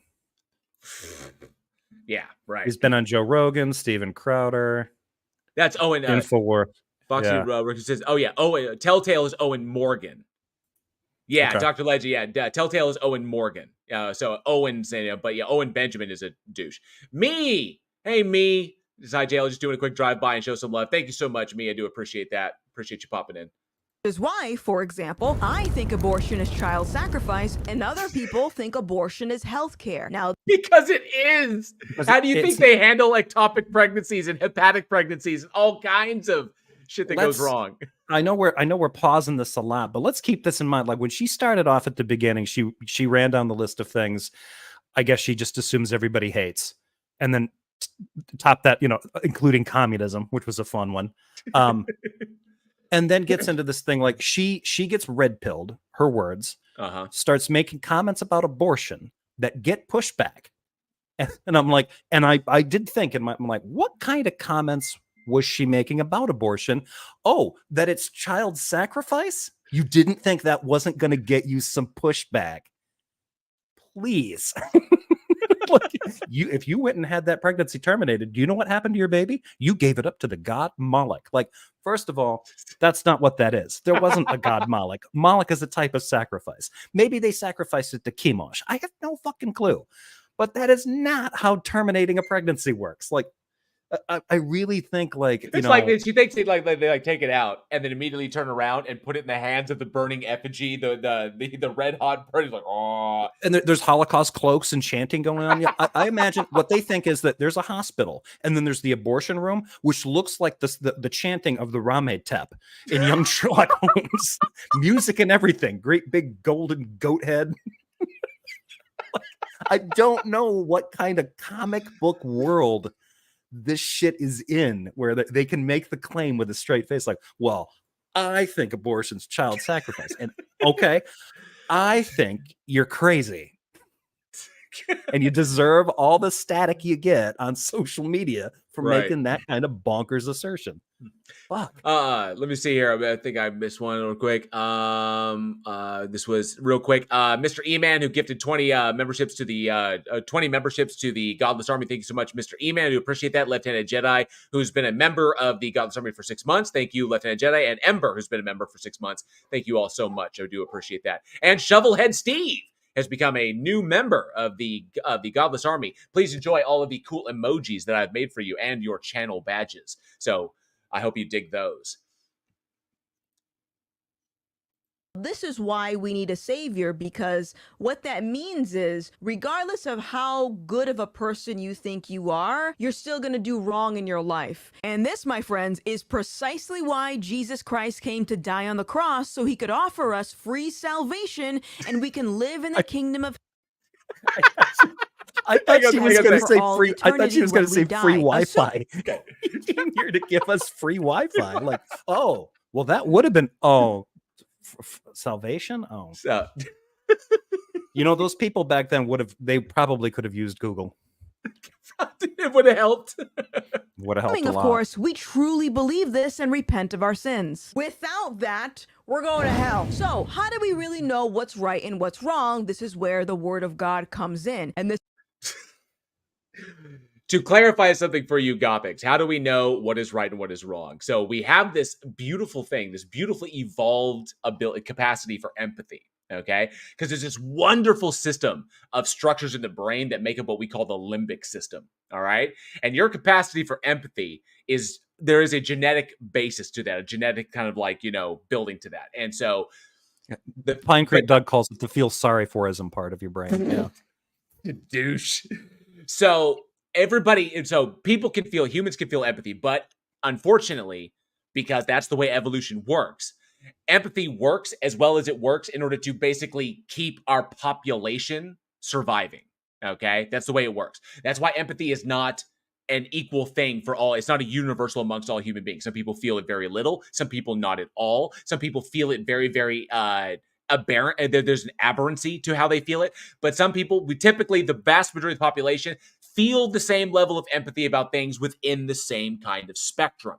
Okay? Some people feel too much, feel like they're very empathetic. All right? But empathy is a spectrum.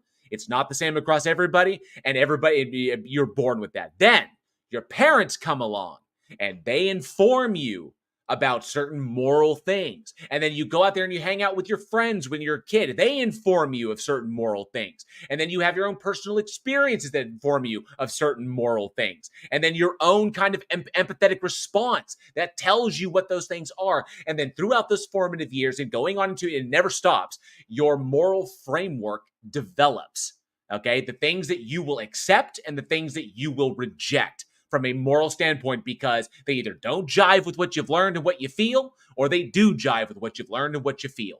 Okay, that is where you get your moral intuitions from, your moral inclinations. All right, that's how that develops. It's a developmental process that occurs over your lifetime.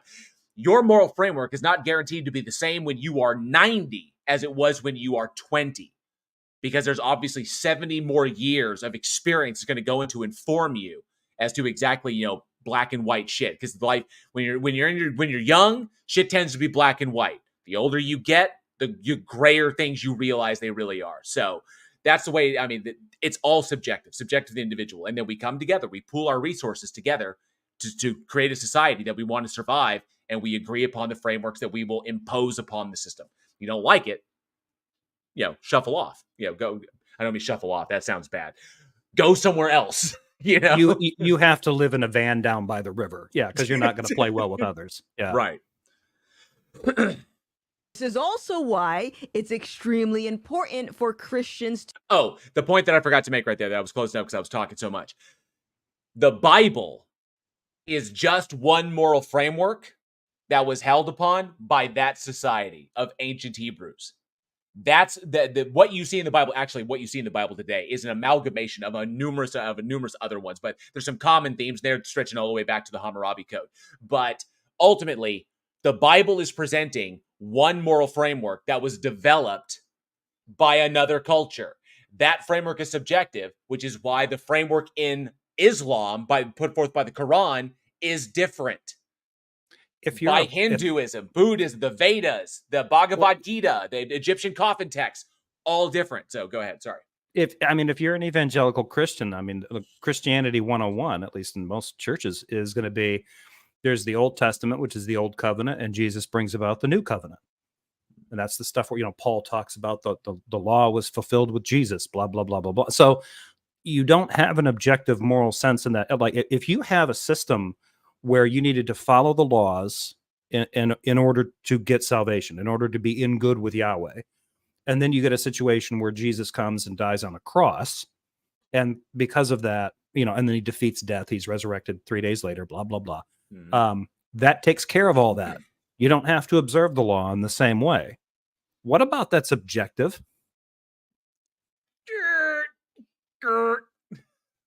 And that's just it. That's just in Christianity. I mean, you don't even have to take a field trip to Buddhism land. You can just stay and be like, guys, you're not all on the same page. If you really want to know who's, go ahead. Grab an Eastern Orthodox person and pit them against a Christian scientist. Ember says, Bible, and this comes from the book of Numbers, Bible, here's how to do an abortion. Gothics, abortion is wrong. Agreed. And while the context of the one in Numbers is is a magical potion to make an unfaithful wife have an abortion. Okay. But it's still, you're like, this is how but it's only if she's unfaithful. Well, I mean, come on, really? Oh, I like the ones that are trying to say like, oh, well, that's not, and it's a test for unfaithfulness. But right, the ones that are like, oh, it doesn't mean that she has an abortion. I'm like, well, if you drink something like that, like, if she's been unfaithful, then this is going to go badly for her, according to the rules of magic potion making. Magic potion making. It's funny to if you get into the weeds of it, if you read like commentary from Jewish scholars on it, they're always perplexed by it. They're always just like, yeah, this story is super old and we have no idea why it's in there, because there's a lot challenging about this one, but it's, it's still saved. So yeah, we still get questions. Challenging about that, and the idea that God, that essentially the creation of Adam was a golem spell. That's not challenging. It's what it is. It's a golem spell. Yeah. To read and understand their Bible, to not. Which version? And understand it in what way? To adopt the dogma that their church wants them to do, or to understand it like, say, Dan McClellan does, or a seminarian would. And of course, the dog whistle picture right there, the trans LG, the awareness flag and the Black Lives Matter flag. Of course, well, that's the wrong kind of Christian, right? It's the wrong kind of Christian. It's the wrong Christian in front, with a pastor, with a pastor in front, obviously. Fall into the trap of conforming to the patterns of this world. Creating our own standards for morality is extremely flawed. No, it's not. It's how we've always done it. Okay, you just happen to think that your subjective morality is better than everybody else's. That's the point, because you think you have God behind it, but you don't. It's one subjective system of morality that you have been convinced is the best. And we can tell you just by looking at the book you keep citing, it's not. Okay? It decidedly is not. If your system of morality has a place in it for owning human beings and punishing people by pelting them with rocks, okay, then no. Okay? Because, I mean, if I, to be perfectly honest, I'm going to throw it out there. If I were God, blood magic human sacrifices would not be entailed as necessary for anything, because it's like, seems a little, I feel like Crowley is like, gosh, it seems like something my lot would do, and it just seems like the kind of thing where, is that a cheat code? Like, wait, how did you humans do this? I mean, I would like her take on the fact that divination and talking to the dead is a reality in the Bible. Saul goes to talk to the Witch of Endor because he needs to talk to Samuel, the judge who's died. Did he run into the Ewoks? Yeah. I'm sorry. I know. It's great. I don't know if Lucas if he just made up the word or if he actually got it. But yeah, the Witch of Endor. But Saul was on this kick. He's killing people who are mediums and stuff, because they're creepy.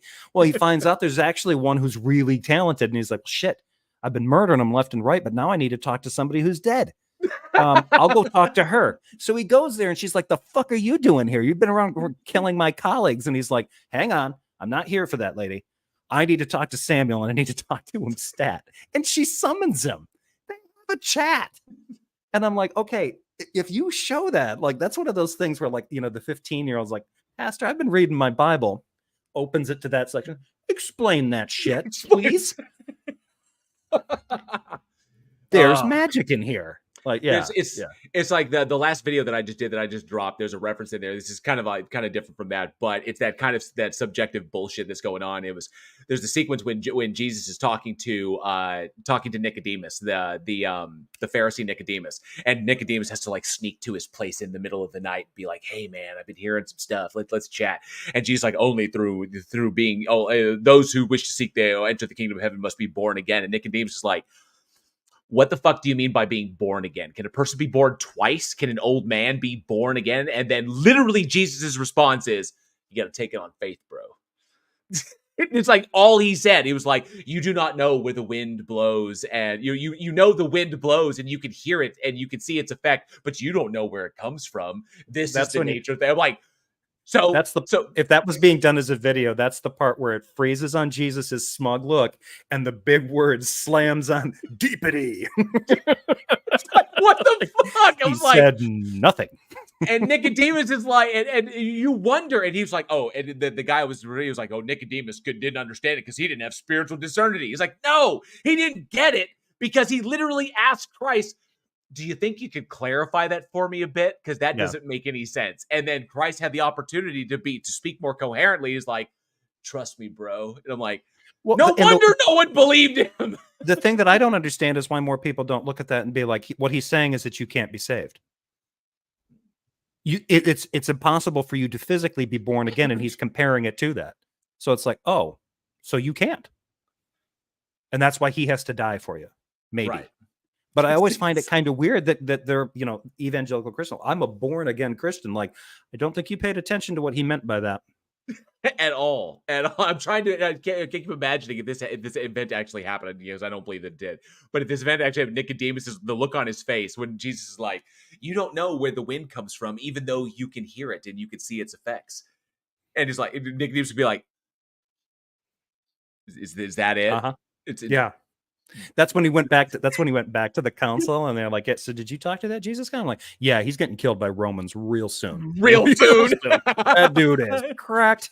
Just give him a wide berth. It's just kind of like, you don't want to be caught. Do not associate with that guy. It's only a matter of time before he gets rounded up. Because if we don't kill him, I'm pretty sure Pontius is going to do it. Those Romans they don't play. The abortion debate. Apparently, murdering your baby is morally okay. We see it with, and of course, the false equivalence between what a baby is and, of course, fetus, embryo, so on and so forth. And if it's murder, like, it's not murder. They're actively trying to get it turned into that, but it wasn't before. It's just birth control. This is fascinating. Like, it's child sacrifice. It's murder. I don't know why I got so much pushback from people on social media. Like, because you're a lunatic. Yeah, you're a lunatic. Yeah. So I think we're starting to see why she yanked this video quite quickly. Yeah. But it's on my channel for posterity, baby. It's gonna be here. How old is this video? I actually have to double check. I think less than a year. Okay. So, yeah. Genderism ideology, apparently encouraging people to mutilate themselves because they believe they were born in the wrong body, or they believe they're actually the opposite sex, is morally right. And of course, a misrepresentation every take landing with a resounding thud. This is like, oh my God, she's just dropping these things like corpses. Oh, it's like you see her. It's like watching that little bird that has to jump off the cliff, and in order to get to the bottom, and then you're like, oh, and then it hits, it just keeps hitting, bounce off every rock on the way down. This is like, and not to put too fine a point on it, but these aren't even her takes. These are the most vanilla, unoriginal takes that you could just go to a Wikipedia page, like, maybe there's an entry, how to be a right-wing stooge in the United States, get these talking points and then run with it. Hell, you could probably put it in Chat GPT and it'll tell you, like, oh, I normally don't get into this, but these are the points you want to hit if you really want to come across as a troll right here. Say abortion is child sacrifice / murder. Insist on moral objectivity, and it can only come from the God of Christianity. People love that. Right. Same can be said about exposing a child to sexually explicit material, including a drag show, a pride parade. Teaching them how to pleasure themselves, because apparently that's a curriculum that kids really need to know in school. Who's to say these concepts aren't morally good? So she's sex negative too. Right? and completely misrepresenting that, because the bill that was being put forward that she's referring to there, I have to pull up the numbers on that, was not about teaching children how to pleasure themselves like that. It was about definitive sex education, to understanding sex from both aspects of it, as a part of human reproduction, as a facet of human reproduction, and a facet of human expression of intimacy. It goes into details on it. It was not telling children how to pleasure themselves. That was some Tucker Carlson shit that she is fucking just like regurgitating here.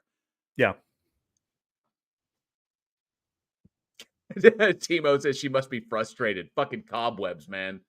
That's me. I shouldn't say that. I remember Drop Dead Fred. He's like that. Ooh, cobwebs. You remember that movie? I don't think I ever saw that movie. You got to. Phoebe Cates. Fuck yeah. Just chef's kiss. Our own, then this is what we end up with. The same can be said about rapists, thieves, murderers. They're setting their own standards, right?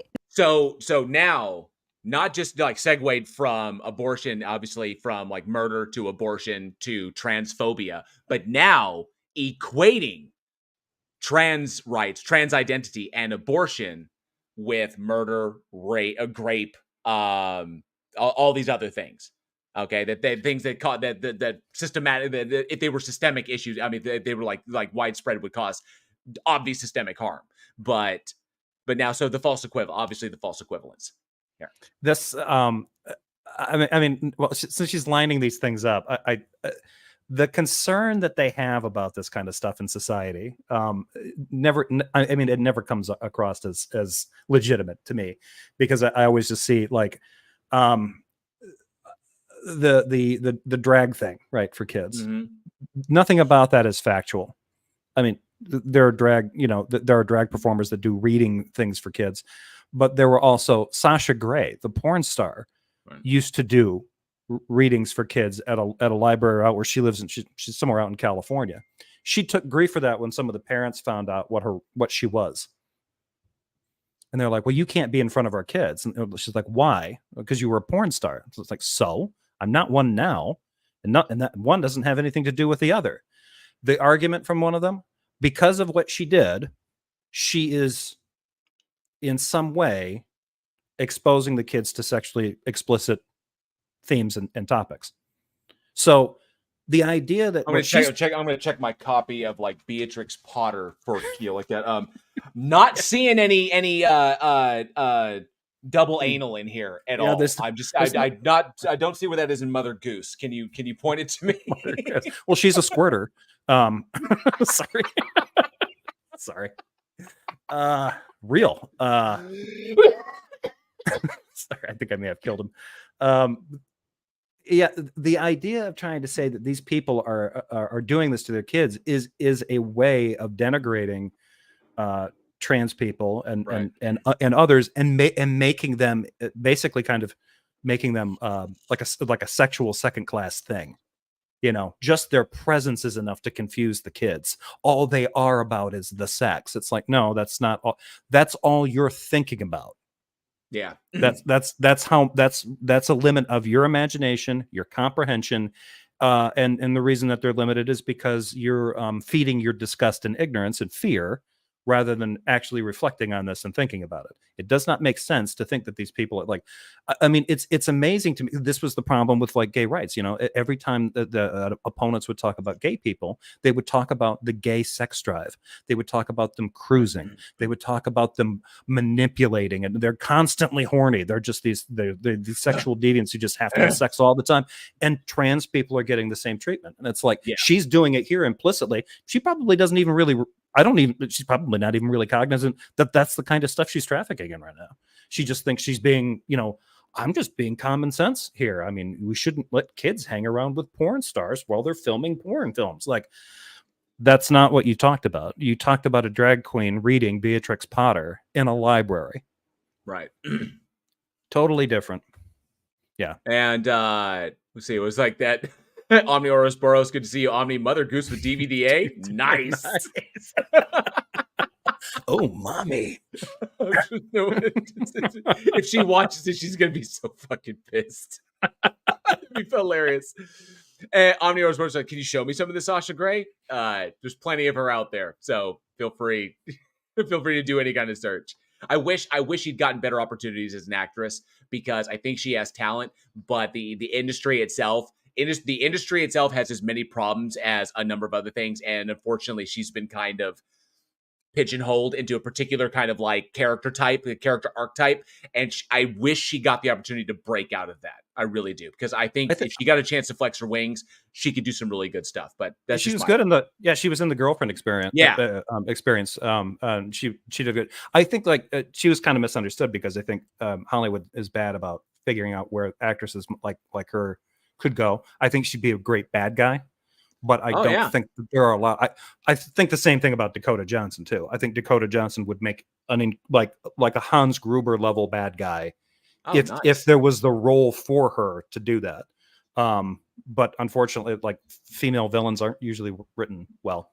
So Omega Weapon says, "Well, I know what I'm doing later." And Friday night plans made. to quote my favorite anti-hero, Jane Cobb. I'll be in my bunk. Be in my bunk. Now, I'm sure some people watching this will say, well, hold on a second. Those people doing the things that I just mentioned, that's just a small minority. That's a small group. Oh, those people expressing their identities and wanting to be acknowledged and accepted for who they are. That's everybody on the planet, Gothics. That's everyone. But she gets to be the shot caller and determine, like, no, you're fine. Yeah, because you're normal. You want the Amy Winehouse eyeliner, and you want to wear fucking devil horns on your streams, on your Twitch streams. Go for it. You're Gothics. The goth thing is apparent. That you're expressing your identity. So are they. That's who they are. Let them be who they are. Okay? Fuck.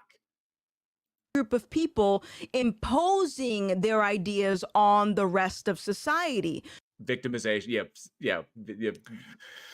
Oh boy. She's such the victim. They're just pushing it upon me. Pushing it upon us for... You could tell that she was not, I don't know how old she is. I really don't. And what I'm talking about age-wise is because apparently she is not familiar with the struggle of obviously, for gay rights and gay recognition in the 80s, and the people that died in the efforts of trying to get acknowledgement for who they were. Okay? Yeah. So... And the fact that the same types of criticisms and the same playbook, exact same shit, yeah, was leveraged, and we couldn't accept them because it was relativism, and it was a hop, skip, and a jump straight into nihilism. It was the same exact crap. Like, and I don't think that she's anti-gay, right? I don't think that she has expressed that. Not to that degree. I think that she has a problem with it being on the kind of like the national stage. In that sense, it's kind of like, because that, you know, I think that's how she's like, or either that or she's just regurgitating the bullshit from right mouthpieces. In that, because it's on the national stage, people are fighting for that identity, people are fighting for that equality and that representation, that all of a sudden it's being imposed upon us. So yeah. And you're right, same shit goes all the way back to the civil rights movement. Same thing. Yeah. So, all right, now we're going to move on to another argument that I commonly hear, and that is the social consensus argument. So this idea that we can determine what's right and what's wrong based on how many people in society believe that particular thing is good. That's not exactly how it's done, but yeah. The way that she's gonna, I think that I can guess where she's gonna try to go with this. It's trendy. We're just gonna base it on people. Oh, it's popular for people to think that these are good things and these are bad things, and so, well, when the trend changes, then the morality changes, and I can't live in that nightmare zone. Like, what's the over under? What's the over under on Godwin's law here? Yeah. I guess we just watch the live chat and see what happens. It's a lot of action. If you got an over under on Godwin's law, let me know. A couple of generations ago, homosexuality, divorce, and adultery were concepts that, in the eyes of culture at that moment, was considered sinful and frowned upon. However, now we've realized that people have the right to be with people that they love, and that people can fall out of love, or situations can change, or people can marry into bad situations or abusive situations. They have the right to leave the spouse that is abusing or harming them, or the one that is not making them happy. So that respects individuals' autonomy and doesn't diminish them in the eyes of the state. And we realize that people do not choose to be gay. They do not choose to be bi. They do not choose to be trans. That these are who these individuals are, and they have the right to be who they are.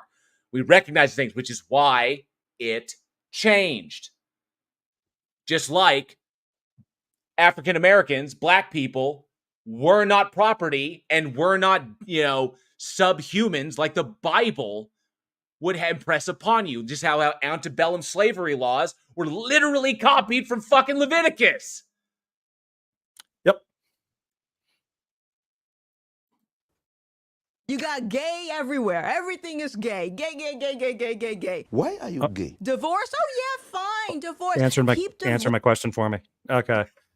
No, you know what? One of the videos I watched, I forgot about this. One of the videos that I watched, she put in a clip of the hate preacher from Uganda.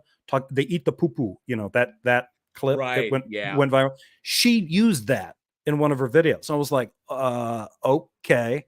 Yeah, I just remembered that. Like, yeah, that would have answered my question about like, is she anti-gay? She might as well be. Yeah, may as well She's be. doing it. Yeah. She's trafficking that shit. Holy crap. Oh, God. forcing, and eventually you're going to end up being with someone that doesn't annoy you. And then also think about adultery. It's not something as Okay, so does Miss Constitution here want a government that holds people in marriages they no longer want to be in? I mean, that would be the solution. You'd have to have some kind of an administrative process where two people can be married, and that's recognized by the state, but they want to nullify that marriage, divorce, whatever you want to call it, but the government just says no. You picked your spouse, that's it. It's done. And it just decides that based on what authority? Because it wouldn't be representing those people, it'd be managing them. Right.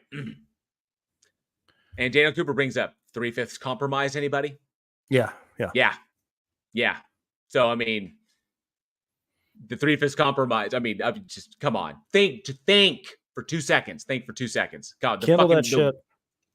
Kindle that shit. Kindle it.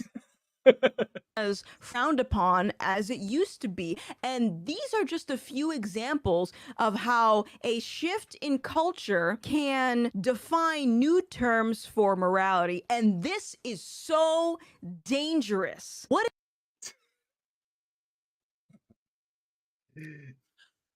Oh, okay. So It's not defining new terms. What she's talking about is it's not defining new terms. It's simply deciding what is and what is not considered moral and immoral. When we recognize things that are not doing systemic harm and are not harmful to individuals, that are allowing people to be happier, to be psychologically healthier, that enables us to have a better and more functional and more efficient and long-lasting society. That's why they're not immoral anymore, because we are removing the repression or the oppression. We're removing the oppression. That's the point. It's not creating new terms. It's creating a new set of standards, is what it is. Standards of morality. Go ahead. Sorry. Or trying to make sure that the standards that were agreed upon, consistently apply to all citizens and represent everybody. Yeah. Equal representation. Right. Equal representation of the law. Yeah. And that's a slow process, right? I mean, because the United States has some, all men are created equal. Well, I think most people would say all people are created equal. And by created, it's just, we're all going to be treated equally under the law. Did that apply to slaves? Obviously not. People of color? Not, obviously not. Women? No. People without land? No. So it's been hundreds of years of slow and steady evolution. And how did we reach those decisions?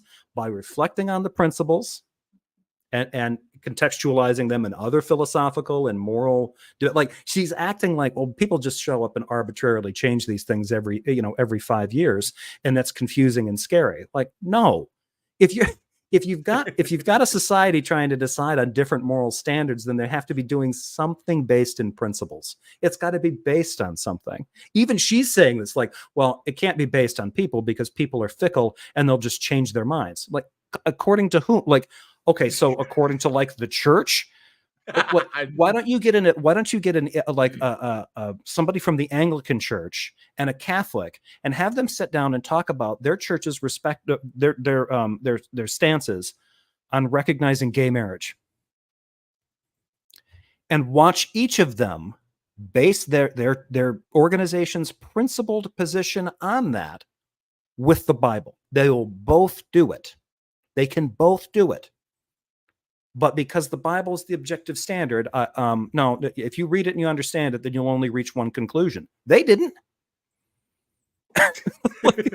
This is entirely meaningless. Everything that she's talking, it's the kind of deranged fear mongering that you kind of expect from somebody who's just dipped their toes in this because they caught a little bit of flack. Like, you know what? Maybe I think abortion's scary and icky.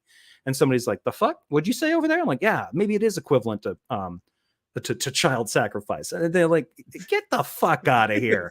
Read a book. Then all of a sudden she's got to become some kind of culture warrior, and she's up here like repeating like Tucker Carlson's moldy oldies. Like, it's fascinating to me. Like, good God, just go back to playing games.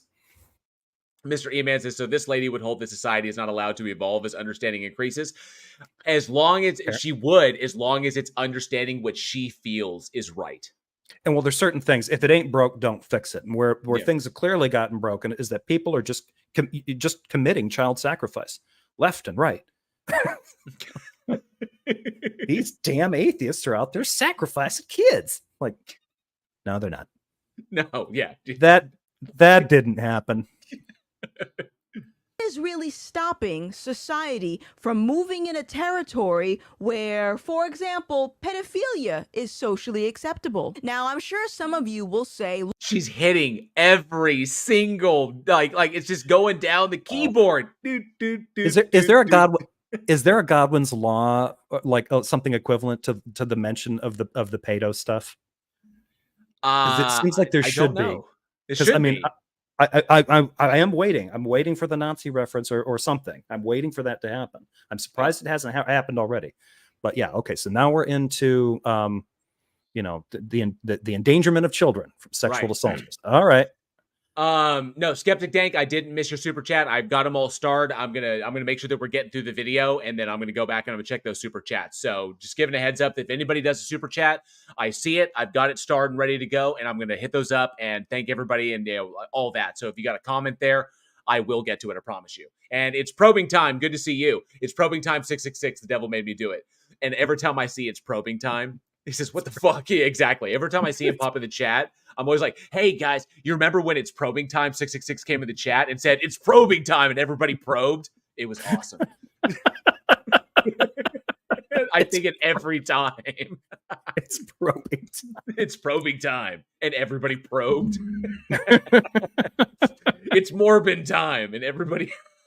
I can't believe that thing got the legs it did. laws. The laws will stop people from thinking that's morally okay.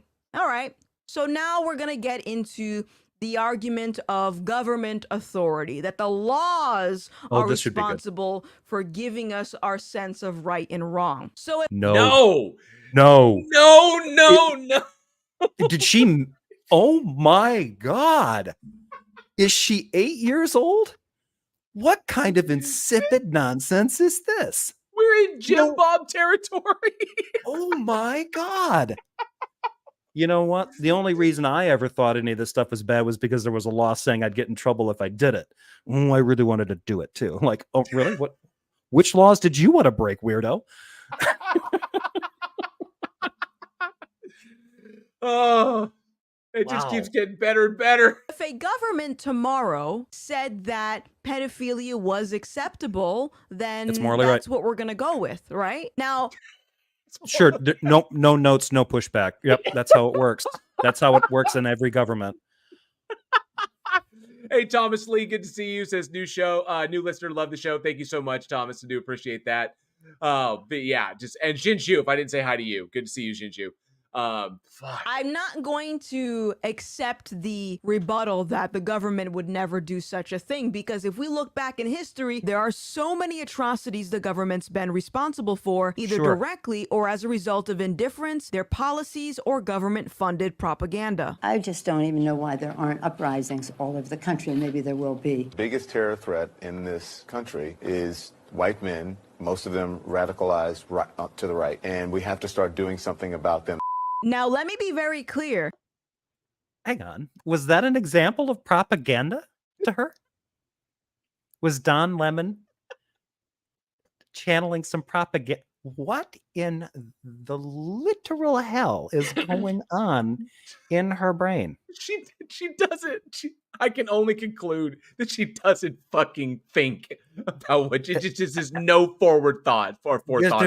There's nothing analyzed here at all. It's just she's just jumping from controversial take to controversial take and like the only thread is like, well, we got to figure out, we have to decide on some kind of moral guideline, something that keeps us on the rails so we don't go crazy. And apparently it's Jesus. It's going to be the Bible. Too long didn't watch. The Bible will keep us on the straight and narrow, when that is definitely not how things work. Like, you don't even have to think hard to just go and talk to a snake handling Pentecostal, take notes, ask him things about Jesus and stuff, and then go talk to a priest. Ask him the same questions, then come back to me and preach this. It's an objective truth. Sure the fuck isn't. Sure fucking isn't. Holy crap. And the other, because Jim Bob did this on a thing where he basically conflated government with country. Pine Creek had asked me, he's like, do you think that America is a better country than Mexico? I'm like, no. Because that's a huge, I mean, country, you're talking about governments, culture, people. It's the whole thing, all of it. right? It's the whole thing to get, yeah. Yeah. I'm like, if you want to say that there are better, and then he quickly went into some example of like bad governments. I'm like, no, a government could be bad. That I would say, like, there are good governments and bad governments. I think that the current government in the UK is bad. I think that our government is better than, say, the North Korean government. But to say like, hey, is South Korea a better country than the United States? By what metric are you trying to determine? Food?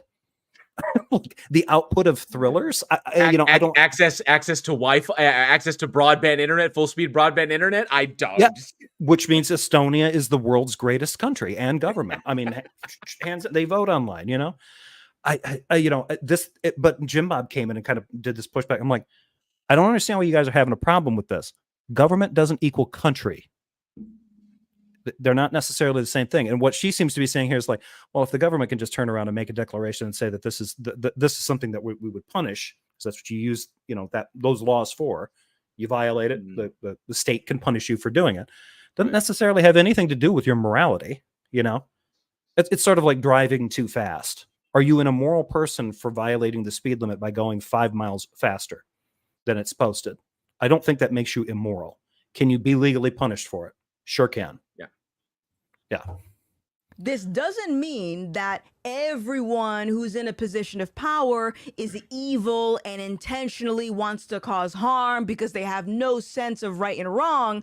No, what it does mean is that their worldview will ultimately influence the type of laws and changes they want to push out to the rest of society. So it's always So it's just putting all the onus on the authority, on the legislators, putting all of that, and not taking into account that people vote those people in, and they win elections, and I know that some lawmakers that they have their own agendas, obviously, but the agendas that they put forward are aligned with the people that put them in there. So the voting process is a thing that works.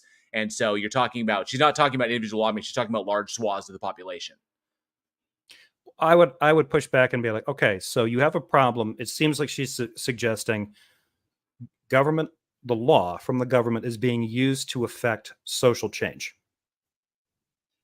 Yes. Okay. Yeah. Put a pin in that. I mean, there's obviously lots of problems with that, but let's say, okay, you got an issue with that. Does she have an issue with political representatives passing a law making divorce illegal? That would be a massive social change. That's them using the power of the state to say, no, we won't recognize divorces because our Christian principles, yada, yada, yada. Okay. So is that okay? Is it okay to be using the law that way? She seems to be indicating that it would be bad for government to be making laws that push for social change. She's not committed to that.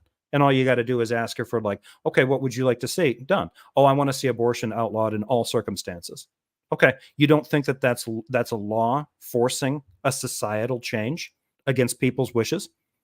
Because people are still going to terminate pregnancies. It's still going to fucking happen.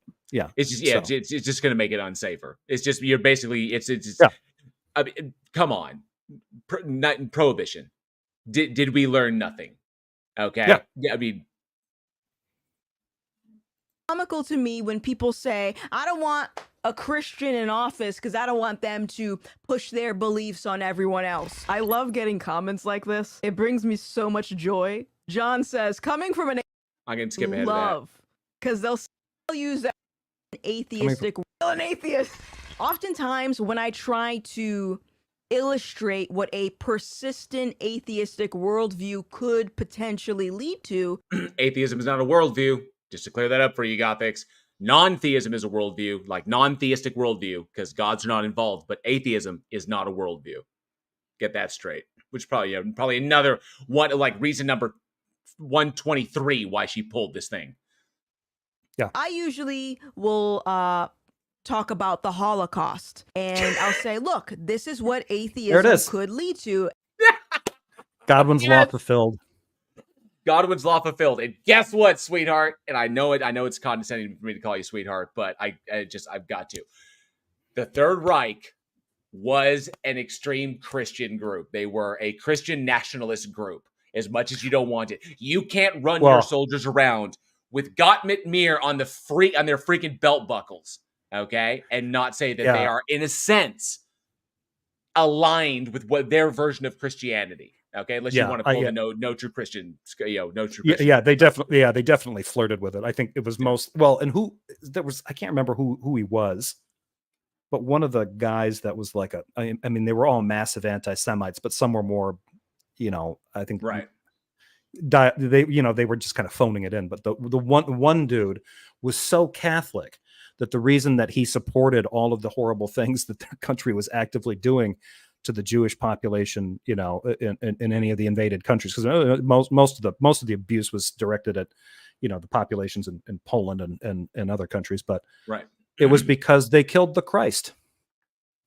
That was, I believe in Hitler's own, in the H-Man's own words, is that he saw Christ as this radical kind of figure that was fighting for the change that he agreed with, and that the Jews were the ones that tried to stop that, tried to shut that down. So it was kind of like it cemented in his twisted, warped ideology, cemented them as the enemy. From both a spiritual aspect, because his conceptualization of God was more like divine providence, that he felt that he was God's agent on earth to affect the change that God saw fit or whatever. So very neo-paganistic, Christian, just wildness, just craziness. Yeah. And you know what people usually say? Hitler was a Christian. I believe it's the 6th commandment in the Bible, thou shalt not murder. To innocent people. And if you don't think that they're innocent, then you think they're innocent. Gothics, you say that the Jews were innocent, that the Jews and the homosexuals and the blacks and anyone that fell under, because it wasn't just Jews that fell prey to the Holocaust. It was undesirables in their eyes, people that were guilty. So in their eyes, it wasn't murder. You think it's murder, but they didn't under their justice system. So, yeah, they were cleaning out the country. They were removing the evil elements from their the people land. the people they don't want, like gays and trans people, and all those people that you think are evil. I'll just leave that right there. Just leave that right there. Every accusation is a confession. It's getting there. Yeah. Another I'm really glad we got is to love your neighbor as you love yourself, okay? Including loving your enemies. Another passage is in Matthew, and it reads, beware of false prophets who come to you in sheep's clothing, but inwardly are ravenous wolves. You will recognize them by their fruits. Essentially, you will know if someone is truly following the moral laws that God has created for us by their behavior. So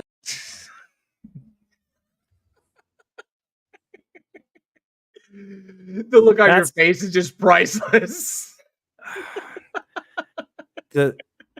My God, does she? This is another Christian that I don't think understands grace. The reason that you see these people they're supposed to, as a Christian, you're supposed to be behaving better because the Holy Spirit has regenerated your heart, and the fruits of the Spirit are being manifest in you as you are made better, right? And different denominations have different ideas about how all-encompassing that grace is. Can it be resisted? Do you have any say in it? If you're one of the 5-point Calvinist types. You don't think that, you cannot. If God's grace is going to get you, it's going to get you.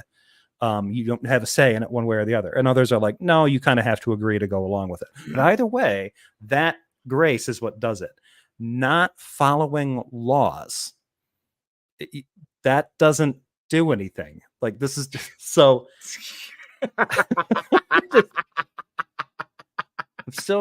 I'm still waiting for that objective standard to appear. I'm still getting, I mean, any minute now. So yeah. So again, don't murder, love your neighbor, love your enemy. Hitler wasn't doing any of those. And we're not even getting into the repentance and fully accepting Jesus Christ as your Lord and Savior, right? I'm just talking about literally, this is what the Word of God is saying. Hitler is saying something else. And essentially, if I had to equate this logic to something that a lot of people are familiar with, it's like if I were to say, for example, I identify as a man.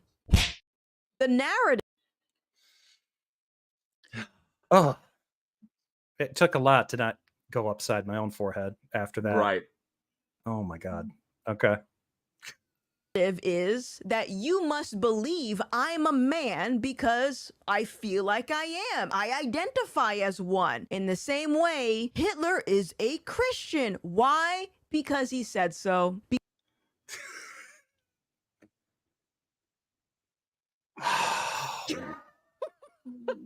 What? The false equivalencies. They just One of them is a belief system, and the other one is a person identifying who they are. It's who and what they are. Not why do so many of these people do this kind of stuff where it's like, oh well, it's just like a belief. Pine Creek does the same thing too. He desperately wants the trans ideology narrative to be real so that he could do this, like he can do a counter apologetic and go after trans like he's going after a religion, like he's just poking a hole in some kind of dogma. And it's like, you're the one that's propping up this a dogma.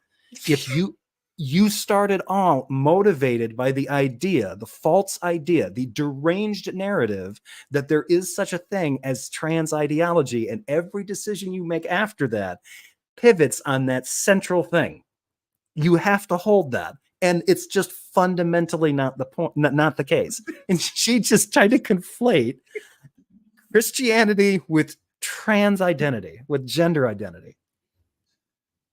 Oh my God. the fallacies. This country's doomed. I want off this planet. Open the door. Holy shit. The lack of self-awareness is just astonishing. It really is. I'm gonna compare these two disparate things, but because I really think this is gonna get a rise out of people, and clearly it did. She had to yeet the thing off her socials to keep the backlash out of it. Because other people said so. Now, how do you know the difference? You check my birth certificate, you check my DNA, you check my bone structure, you'll know I'm a woman. If you check the Bible, you know that Hitler was not a Christian. Now, I want... The Bible's as good as DNA? What? Why would I take a birth certificate? Why would I take a birth certificate, a legal document? She doesn't want the government pushing stuff. You know, at least that was part of it. I'm probably not being too charitable here, but okay. I can take a birth certificate that says she's female with the same level of certainty that a genetic test would. I'm just thinking maybe one of those is more objective and reliable than the other. I mean, it's a birth certificate, so hey. What?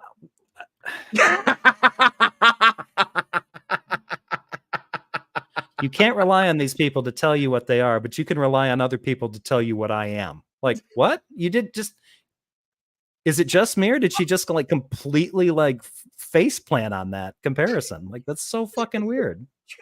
Just went straight walked into a wall. Yeah, just... You know how you know I'm a woman? You can check my paperwork. Like... But you just said I can't trust. What the fuck? Well, it's an objective standard. Like, okay. My birth certificate's just like the Bible. Like, really? So was it written in Aramaic and Hebrew? I mean, is that what you mean? Like, did you have to get translated by scholars?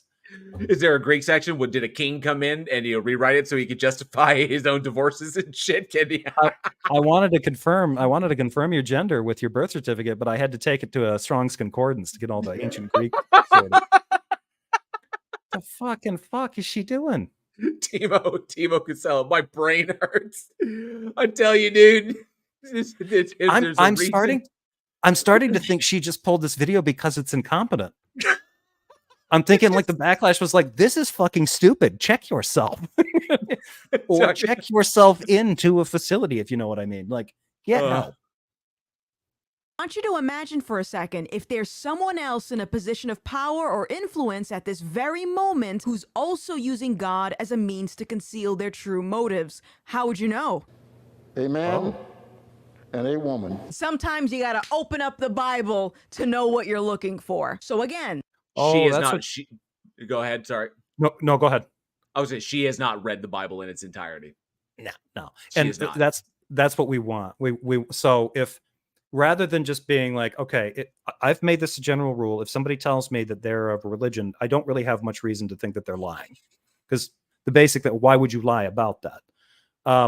But I don't think it would be a good idea that every time somebody makes a claim about something with their faith or something about God, everybody jumps into a Bible, pulls it up, and tries to debunk that, because you're going to get 500 different debunks on it and a bunch of people pointing fingers saying that's no true Christian right there. That's what she's advocating for, is a basic fallacious chasing of like, oh, everybody get out your Bibles and evaluate that person per the rule book. Like, it's not a fucking rule book. That's not how that thing works. Don't use it like that. You will be confused. You will frustrate yourself. It's Proba Time 666. I've worked it out. She's a CGI character created by big hetero corporate. Hey, Jay Verse, good to see you. And Linux Rambling Productions, good to see you. Thanks so much for hanging out. Linux Rambling says, the Bible doesn't mention trans people, but it does mention unicorns. What a unicorn. Yeah. I still love good omens in the Noah scene. It's like, Jeb, the unicorn's getting, oh, it's gone. It's getting away. The unicorn's getting away. Oh, yeah, it's gone. Oh well. The logical outworkings of atheism will inevitably lead a lot of people to rape, to commit murder, school shootings, to do. Yeah. No. They don't. No, they don't. That didn't happen. I don't know how many times they had to say this. That didn't happen. I tell you, there's still more clip for this bird to fall down. Okay. So it doesn't matter how many times that the same kind of thing is used, sometimes accurately, sometimes not. And somebody's like, well, how many atrocities have been committed in the name of Christianity or other religions for that matter? And they're just like, whatever. Atheism, if you really think about it, if you internalize that as a worldview, which it isn't, you're going to shoot up a mall. Like, what the fuck? What ideology on the planet gives you the ability? But these are the same people that think, what, trans ideology? That's going to make you crazy. Marxism makes you hate money and God. It's like, you know what you can't do? You can't buy and sell goods in the marketplace. Not what I'm inhaling. Sorry. I was joking. Marxism. Oh, I'm an atheist, and my worldview is suddenly become a Uwe Boll film. For those who are familiar with Rampage and shit like that, I actually watched those fucking movies. So I remember watching. I remember Rampage. That one was bad. Yeah. All these bad things that we think are bad in society, and I agree, those things are terrible, but someone that doesn't believe in God means they also don't believe in accountability after death, which why do we need accountability after death? We believe in accountability now. I believe in accountability now. The fact that you have to rely on that, I've always understood that I've heard this appeal before, okay, is the idea that human justice, obviously our systems are flawed. There is We can make them better. There's ways that we can improve, but they are subjectively imposed, and we have to find the best way to do it. But ultimately, because we are not, all powerful, we're not omniscient and omnipotent, there will be bad people that get away with shit. There will be good people that are harmed for no reason. We try to, all it is just a calling. It should be like a giant red, like sign saying we need to improve the system we have to ensure that we have accountability now. Okay? Because all I see this kind of fucking appeal is an excuse to not do anything now. It's too hard. It's too much effort, or for whatever fucking reason they come up with, to not try and improve what we have today because you can just rely on God handling it later. Yeah. You don't feel bad about bad people getting away with bad shit or good people getting harmed for what appears to be no reason. Okay? Don't feel bad about it because God's going to handle it so that we don't have to. It fucking perpetuates this shit. Well, and then on top of that too, it's sort of weird that if especially if you want to say that the Bible is some objective standard for morality, what would provide a better standard of morality? One, especially in like a Christian sense, one is you recognize that there's a creator God and that it loves you for whatever that's worth, and that you love it back, right? And so your relationship in this religion is you want to be the kind of loving, good person based on the love of God, right? And this mutual, it's a mutual loving kind of relationship. Or you're afraid of being tortured for all of eternity, so you don't want to get caught. If the entire perspective of your religious output and this is all she's doing, what you need in your head is a mentality that if you do these things, you will definitely get caught, and the thing that will definitely catch you is going to hurt you badly, and that's why you should be good. You should be good, or else. That is not a great standard for morality. No. Because you don't have to be moral, right? It isn't about you being a good person. It's about you just avoiding the negative consequences of getting caught. And what they're promising is a cop in the sky that definitely knows what you did, right or wrong. Actually, the way that she's probably getting into it, her version of Christianity, definitionally, you can't do anything right. The only thing that you do that's right is what God does through you using the Holy Spirit. Everything else you do, righteous or not, it's as rags to him. Right. But that emphasis right there is on you avoiding hell, not embracing heaven. You're not pursuing goodness. You're not pursuing lovingness. You're just avoiding the eternal torture chamber, which was the whole point of hell in the first place, was basically to get that other group of people. It's very difficult to convince people like, hey, do this and make an effort to be loving.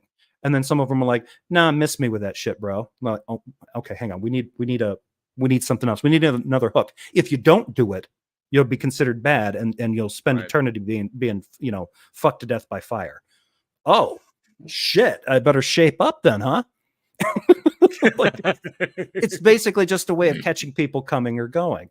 And she's thoughtlessly just embracing this. Like, that would not make you a moral human being. No, it makes you a piece of shit with a leash. Yeah, I mean, if she wants to know how this works, all she has to do is watch The Good Place. She doesn't even have to read. Just watch a good sitcom.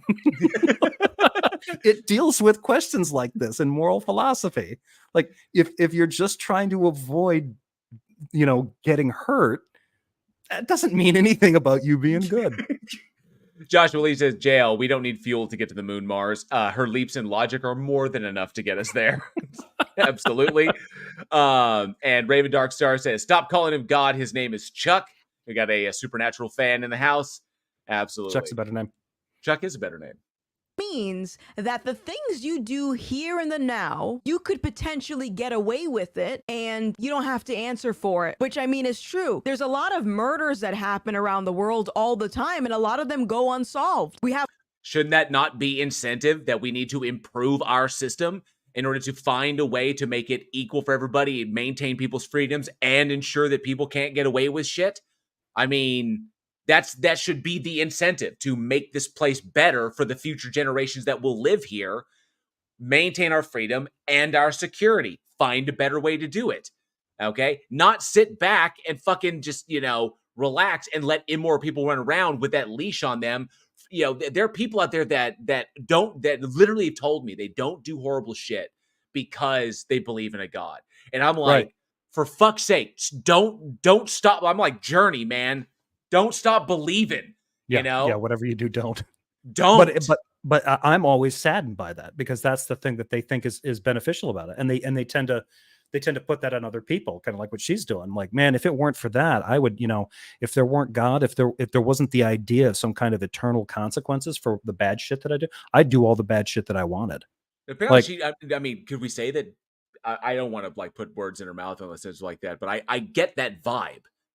I mean, she's kind of like that Jay and Silent Bob Strike Back. I am gonna kill all these fucks, and it's like, well, I don't. I'm an atheist. I do not believe that God or gods exist. I know that this God that you're talking about doesn't exist, and I don't have these compulsions. I am not compelled to go do these things. I don't. Like Penn said. I do them as much as I want to do them, which is not at all. Yeah. So, fuck. Ugh. I mean, Ricky Gervais did that on one of his shows. And like, oh, so yeah, but if you don't believe in it, you don't believe in a God, you can just kill as many people as you want. He's like, I do kill as many people as I want. Mm-hmm. She's like, you do? And he's like, yeah, zero. I want to kill no people. So if you got a movie, I fucking love Afterlife. Afterlife was so good. Such a good fucking show. Laws that say don't murder, but people still do it. If there is no God, then anything is permissible, because we can't go based off of how we feel, our own intuition, what the law says, what the social consensus says, what the science says. We cannot define morality or allow other people to define morality. We don't have the authority to do that. We need But we can let other people claim that books they wrote were inspired / written by a god. Those ones we can definitely trust. We should do what they say. Got it. It checks out. It's bulletproof. She just referenced back to and keep this in mind, Gothics, if you do happen to watch this. I'll make this really clear. Morality is subjective either way you slice it, even if it is necessarily subjective if a God exists. Because as far as like good moral frameworks, even though like the concept of, like we've already explained, the concept of good is completely contextless if God is all that exists and whatever. But nonetheless, any logically possible moral framework that God can impose is subjectively imposed, and it's arbitrarily imposed because it's mind dependent, subjective. It's mind dependent on God's mind, and it is completely arbitrary because nothing dictates that any particular version of a good moral framework must necessarily be imposed. So it's subjective. If a God exists, it's absolutely subjective. Just because God is the big Billy badass on the block, big bad Leroy Brown, doesn't make it objective. If it was objective, then by definition, it would apply to the God as well. Because objective means mind independent, means that it is true regardless of your opinion or whatever. If it's God and God's putting it down, it doesn't exist without God's mind to actualize it, then it is mind dependent. It is literally subjective. And so get these terms correct. Just like many of the right-wing pundits that she is regurgitating, the talking heads she's regurgitating, they don't get that shit either. What they're actually referring to is objective in the sense of goal accomplishment, of goal orientation. That if we, like in the game of chess, if we want to win the game of chess, then the rules are objective to that goal, to accomplishing the goal. She wants to see a certain society, so these rules lead to this society. Those rules are objective to that, but they are not objective truths of the universe that are mind independent. They're subjectively determined truths that are objective to the goal in mind. Very basic philosophy 101 shit. So 5 minutes of thought. Kindle that shit. Kindle it. It's available. And watch The Good Place. And watch The Good Place. Hey, I Killed Earl. Good to see you. Says, woo, fucking hell, I needed a Friday night stream. I've had the worst luck today. Except for now, because now you're here. Yeah. But I hope things are looking better for your Saturday. So yeah, we're at the weekend, so I hope things are cooled off. So, but I'm glad that you're here, Earl. Thank you very, very much. Need a moral lawgiver, a moral arbiter of the universe, and you It's like literally she's confirming that it's subjective. Like confirming, because if it's just giving the laws, like what is dictating that those laws must be what they are? You know, what's dictated? Right. God is the God is. So therefore they're subjective because it's the one handing them out, not the one that's appealing to something external of itself to be like, this is what morality must necessarily be. So that's why I am imparting this. No, I'm telling you what it is because I'm deciding.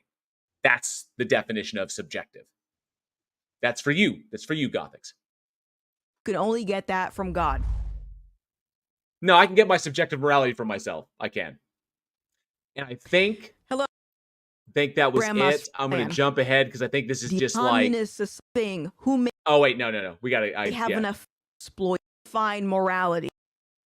Granny glasses, as you can see. And I was editing this video and realized that there were a few... Yes, she had afterthoughts that she attached to this. Why? extra details that... She did this, cut the video, and was while editing it, said, I could have done that differently. I forgot to mention, and I think it's important for me to include it. So another reason why an atheistic worldview is extremely dangerous is because... Well, one, it's not a worldview, so make sure we clear that, no. Of the... How should I put this? No, I'm curious. How will you put this? How will you put this? Maybe be aware of the fact that your difficulty in articulating it means that what you're trying to articulate is incoherent. I'm just saying. So. Also, the fact that she had afterthoughts, right? She had afterthoughts. But I mean, the real afterthought was pulling the video. Upon even further reflection, it came in stages. Upon even further reflection, I decided that video should not exist at all. It took a while to get to 2020 in that hindsight. It just it was progressive. Of the higher likelihood of you being emotionally exploited, primarily by the means of political agendas. For example, there are...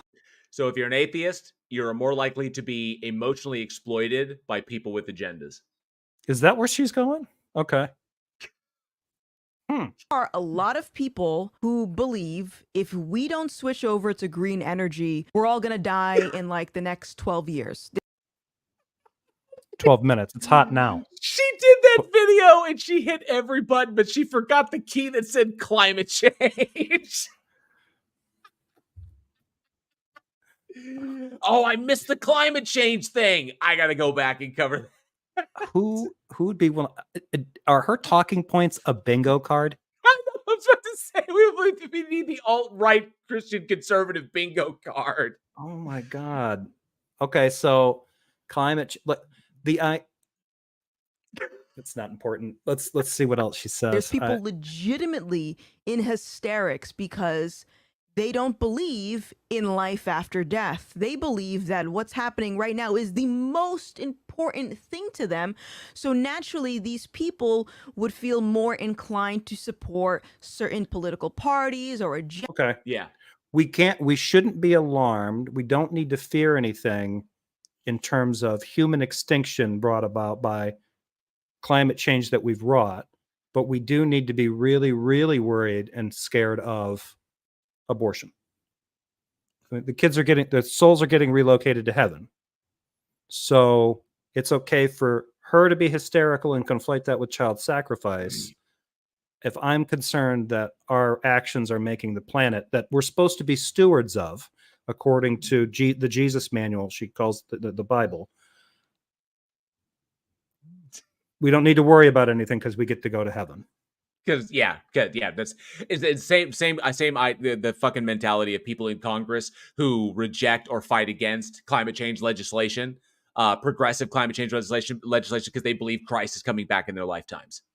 Yeah, pretty much. Yeah, and it's so completely back-asswards because if we are so concerned about wanting to murder all the children for whatever dark gods we are worshiping in our mom's basements, then why are we fighting to keep the planet around longer? Who are we fighting? Because if we kill all the babies, then there's nobody to inherit the planet after this generation dies, or we literally limit ourselves to the point, then who are we saving the planet for? Why? It's literally two objectives that are, that in her own words are at cross purposes here. It makes no fucking sense. So, and Tina Jones, good to see you. Thanks so much for being here. And if they have enough fear within them. The world is going to end in 12 years if we don't address climate change. The future of the planet is at stake. We can say the same thing about COVID. Completely out of context of both of those clips, because I watched those when they were happening, and while AOC, well, Bernie, she only clipped that 1 second because like he's in hysterics. So like, but the points he made were very salient. But AOC was talking about that, is that when she's talking about the end, when she's talking about the tipping point and where we're at, where it stops being within the realm of our control and it starts becoming a vicious cycle, that, or a negative feedback cycle, a negative feedback loop, where suddenly the problems are now feeding upon themselves, and then we basically have to sit back and let the earth balance itself out. But when the earth is doing that, it doesn't give a fuck about us. So, so completely devoid of context. But remember COVID? Everyone needs to take this vaccine, and if you don't, you're going to kill your grandma. Vaccine denial now? Vax denial too. She did them all. I don't have a bingo card left. It's all gone. Yeah, you're writing in the margins now. Oh, shit. COVID. Oh, yeah, she got that one too. You're going to kill all of your grandma's friends. You're going to kill literally every other person because this vaccine won't work unless everyone takes it. It's called herd immunity. They tend to work. Why do you think you don't have smallpox? And I bet she was probably inclined to agree with the guys like, oh, it's just a virus like the flu. The more of us get it, the more we get that herd immunity I heard so much about. Like, what do you think you get with a fucking shot? You get the immunity without the plague. Bill Maher said this. He does, because these fucking people do not understand how a vaccine works. I cannot believe it has to be explained. It's basically like a personal trainer for your immune system. It gives your body the opportunity to figure out how to fuck up a virus before, so you don't actually have to suffer through the whole virus. And even if you do happen to get it, you won't get it as bad. And if I remember correctly, all she has to do is go and ask her mom or her dad or her grandmother or her grandfather on either side, hey, can you show me your the polio vaccine? Oh, that smallpox scar? The smallpox scar. It looks like a cigar. Yeah, exactly. Like it's like, he's like, sorry, it's polio, but the smallpox scar vaccination. So my mother had it. My dad had it. Okay, there's a reason why smallpox is not it's still out there, but it's not a thing. Okay, there's a reason for that, and it's because an entire freaking generation, or damn near all of them, was vaccinated against it, because smallpox was killing millions. Well, I remember when my parents were, they were married to sterner stuff, and all the polio parties they went to just get polio and get it over with, you know.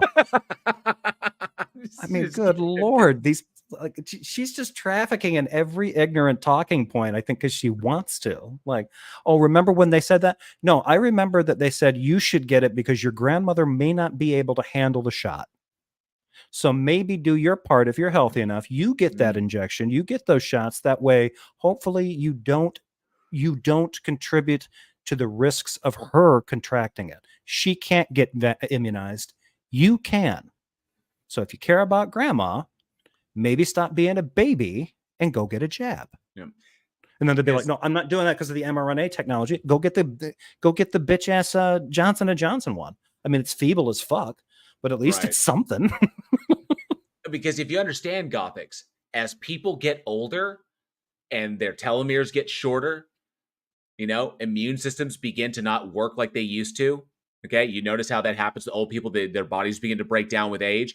Sometimes, by virtue of their age, they become immunocompromised. Their immune system simply cannot handle it. They get sick and they stay sicker longer because their body simply cannot fight like they could when they were young.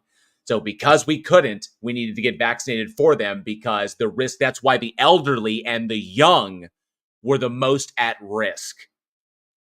The children, you forget that you mentioned the elderly, but the children are also at risk, which is why, we talk about dangerous snakes or spiders, because children can get hurt by them because their immune system is not as developed. Their body is not equipped to fight that kind of shit. And that's why we needed to get, we want to kill all the children with abortions, and yet we want to push the vaccine mandate to protect them from COVID. Why? So we can ensure that there's more of them for us to kill? Is that what she's essentially implying?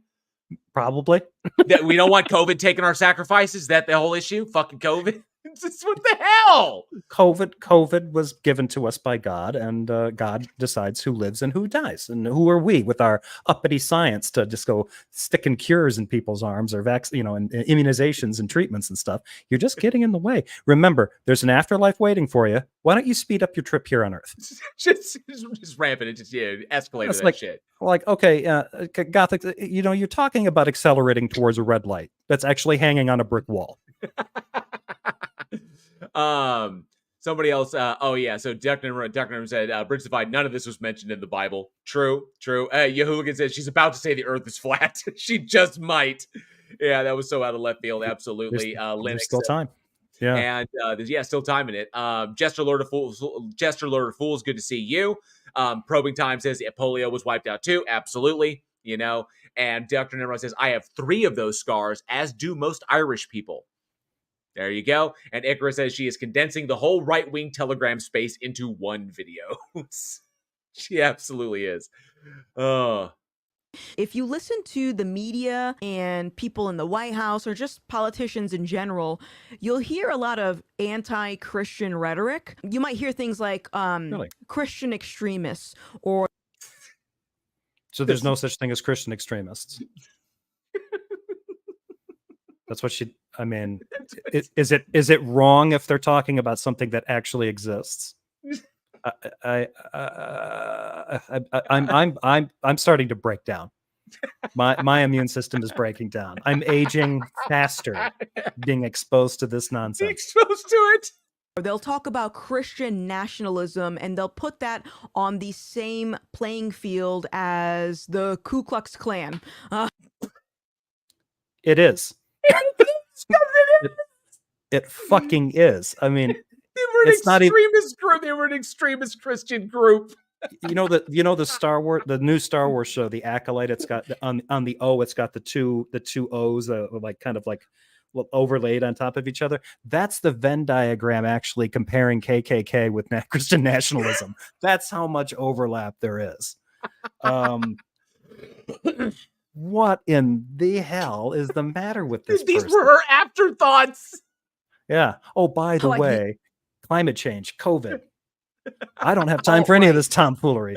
But I have said this before, and it's been in print. I don't know what the difference between our Christian right and the Taliban is. Feel like it's a clown show trying to decipher what your little mythical book has to say about these very real political issues. And the reason they're doing that is essentially to demoralize Christians, because Christians are a lot harder to scare. And if you're literally afraid of the devil. Many of you are afraid of what happens if you touch yourself down there. And the scope of the terror I have seen. Okay, deconstruction. Let me ask you this, Jefferson. Have you followed the idea of deconstruction is getting so terrifying to a lot of Christian groups, to a lot of denominations, whatever like this, but the idea of deconstructing is becoming so terrifying that there is literally a current effort in order to turn deconstruction into reconstruction. Okay, to basically co-opt deconstruction into reconstructing your faith. Basically, you deconstruct your faith in order to recognize where you were wrong, and then you can reconstruct your faith in the right way. So it's they have an internal critique, right? I mean, you just say it's an internal critique. That's interesting. I'm glad they're trying to do that. I don't believe them. I don't believe that they're going to be honest about that at all. Huh? Well, that's cute. I want to point this out. This is just me being petty as fuck. She mentioned that she's hearing politicians say these anti-Christian things. Mm-hmm. She gives 2 video examples. Patti LuPone, an actress, and Anna Kasparian, a noted atheist, and a pod show host. Young Turks, Young Turks, right? She's a commenter. She's a news commenter. She's not even a journalist. These are not politics people. Like, where's the politician that was doing this, that was saying the anti-Christian things? I was hoping that I would get that example, not Patty LuPone accurately comparing Christian nationalists to the Taliban, which they fucking are. They share way too much in common. Let me get me footage of the congressperson, okay, or even like the president or somebody who represents a large area of the country saying that, like, expressing these things. Let me see it, because last I checked, all I keep hearing is from the left from this increasing pressure from the right, is that religious freedom for everyone is also religious freedom religious freedom is also religious freedom from. We make the rules to include them all, or we exclude them all. We do not select. That's written into the Constitution. We cannot say this religion over anybody else. This is literally the fucking Establishment Clause. If you want to invoke the Constitution, your constitutional rights, at least fucking read the document, okay? Yeah. Because the people fighting for equal representation appear to be on the left. The ones that want you to feel free and happy and safe being a Christian as much as I can being an atheist, okay? If we have it your way, Gothics, I will not feel safe in this country anymore. Yeah, because the only thing worse than the groups that they target are the people that supported the groups that they target, right? Because then you end up becoming you become a traitor to them, right? To the Christians now in power. So, yeah, I mean. Daniel Cooper says, "Bridge the divide. I know of a president who holds the Bible upside down. Does that help?" I mean, it helps make my points. What is it? Fucking John Stewart said, who holds his Bible like he just wants to show off the bug he squashed with it. Yeah. You can't scare Christians. It's going to be a lot harder to manipulate them into supporting certain political agendas, ideologies, social justice causes, things of that nature. Now, why is it that... okay. So those ideologies and causes and things like that, those only exist on the left. What does the right call them? Scripture, gospel. It's the same. It's the same goddamn thing. And yeah, Christians do get manipulated into all sorts of stuff. Yeah. Like, I don't know if Gothics is aware of this, but back before the right wing adopted the whole anti-abortion platform, the Baptists, and I believe it was the Southern Baptist Convention, they were not anti-abortion. They didn't really have a take on it. Their most informed take, and this would have been back in the 60s, was, oh, that's a Catholic issue. And because they were so anti-papist and anti-Catholic, they just didn't want to be compared.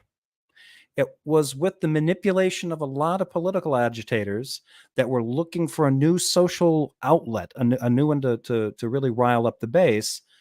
They started selecting for abortion, and they started changing the minds of other Christian denominations that up till that point had been kind of quiet about it. Yeah. And so, yeah, Christians have, we have demonstrable proof of Christians being manipulated into the pro-life movement by political actors. And it took them about a generation to get it to really move over. By the time you got into the 80s, I think they were all pretty well lockstep in with the Catholics in being anti-abortion, and many of them, you can see now, many of them are starting to tilt towards other, more radical ideas of anti-birth control, anti-contraception stuff. No condoms, no birth control pills. And that would not have been a stance that they would have taken because, again, Catholic thing. We're not Catholic, so we don't care. Right. Stephanie Helms, good to see you. Thanks so much for being here. Says they have read the Constitution. They want to rip it up. They do. Yeah. There's a lot of things they don't want in that. Absolutely. Liverpool man 1990, good to see you, says Bridge the Divide seems like Jesus would be behind social justice at least in the most part. Well, considering how much of a raging racist he was, yeah, probably, because Jesus, I mean, I could pull out like 50 fucking scriptures where Jesus was a complete and total megalomaniacal dick. So the one that didn't like Gentiles, that's a different version of Christ than most Christians are comfortable presenting. But Christians present an amalgamation of the Christs that you get in all four Gospels, and they don't pay attention to the one in Matthew is a complete prick. He's a legalistic prick. Like his fucking message is for the Jews, everybody else is scum. I mean, the Canaanite woman who came to him said, "Please, I've heard your teachings. Please help my daughters." Like, and so I can't remember it verbatim, but it was like, wasting scraps on wasting food on a dog. You're only worth scraps, and it's like, and then his apostles had to come to him. It's like, hey, dude, man, you might want to, like the narrative we're trying to. So it's like, oh, okay. It's like his publicists show up, like, yeah, about that last interaction, we have some notes. Yeah.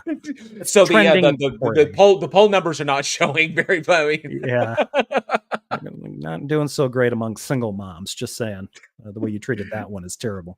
Daniel Cooper says Bridge Divide, she's doing her best audition for the job of a handmaid. Yeah, fucking Gilead. Yeah. Gilead all day long. The idea that like some of them are so like, I don't know, like, and here's the thing, like if she was like a Democrat and stuff like that, and she's getting into this stuff, my thinking is like, I think she's doing the Christian tourism thing. She's kind of dabbled in this kind of stuff. You have not been a Christian until you've pissed off a pastor and had him point at you and say that the reason that their church has a problem is because of you. That's when you start having disagreements with religious people in positions of power, not high up. They don't have to be high up. When you see them utilize that power on believers, on fellow believers in those churches, that's where the rubber meets the road. That's when you start really seeing like religion being utilized the way it is. It's a power structure. And the way that she's talking about it, it just sounds like it's this benevolent thing. And what do you mean? You can't possibly be concerned about what Christians are going to do. Yeah, I am. I actively am. I've had when I was coming up in churches, I remember having Christians tell me, I was be like, I don't like going to the revival meetings because it's too political. And it was. There was a lot of political wrangling, who was getting into positions of denominational power, who was going to sit on this board, who was going to be in this chapter, blah, blah, blah. I told this to somebody, an elderly person, had been to that church, known me for years as a kid. And I was like, yeah, I made that comment. And she's like, no, it's not political. It's not. And I was like, yes, it is. No, it's not. The church can't be political. Her words. This is a 70-year-old woman with the mentality of a kid. I just shook my head. I was like, okay. That was the beginning, I think, of deconstruction. Like that was when I started. I'm like, okay, this organized religion thing is not working out great. Christians are harder to scare. Well, I'll give you a few reasons. Number one, as I said already, if someone believes that Jesus was sent to die on the cross for our sins, then that Christian recognizes that time on earth is just a small fraction of all of eternity being in heaven. So there isn't a reason to fear.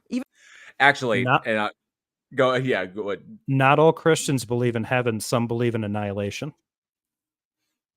And I don't. And this is another thing. It's like I don't think she's thought these things through. Obviously, she hasn't explored this stuff. But to some of us, the very concept of a heaven is akin to a hell.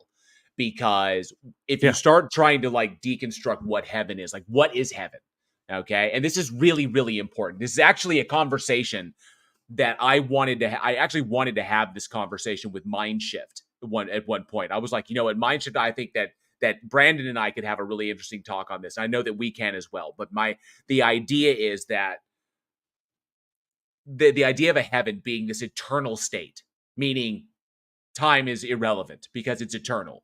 Okay. Right. So what are you doing in that state? As JL, myself, if I was in heaven, what would I be doing? Well, you'd be doing all the things that you want to do. Okay. Well, there's a finite amount of things that I can do. Okay. Even if we're talking eternity here.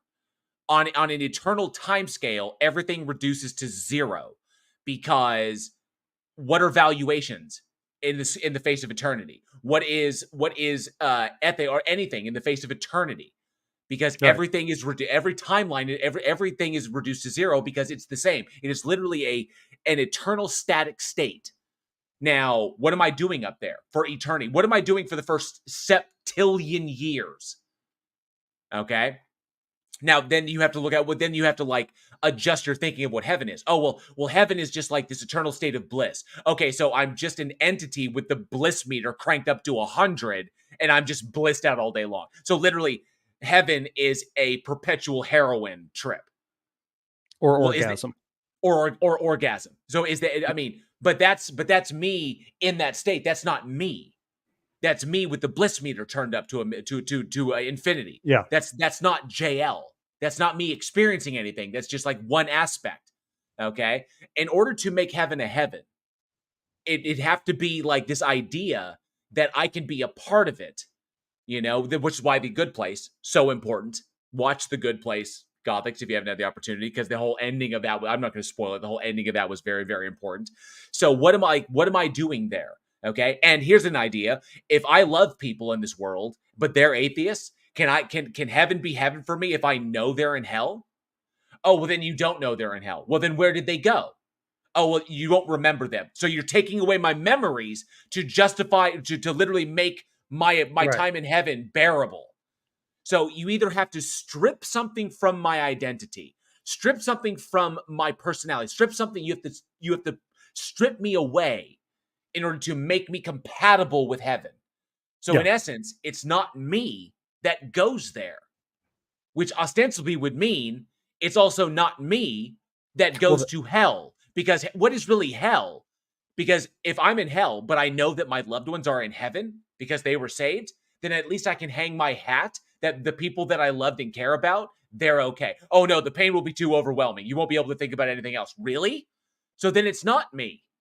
I'm not getting anything from it. It's just static, eternal static. It means nothing. There is no value there. There's no meaning.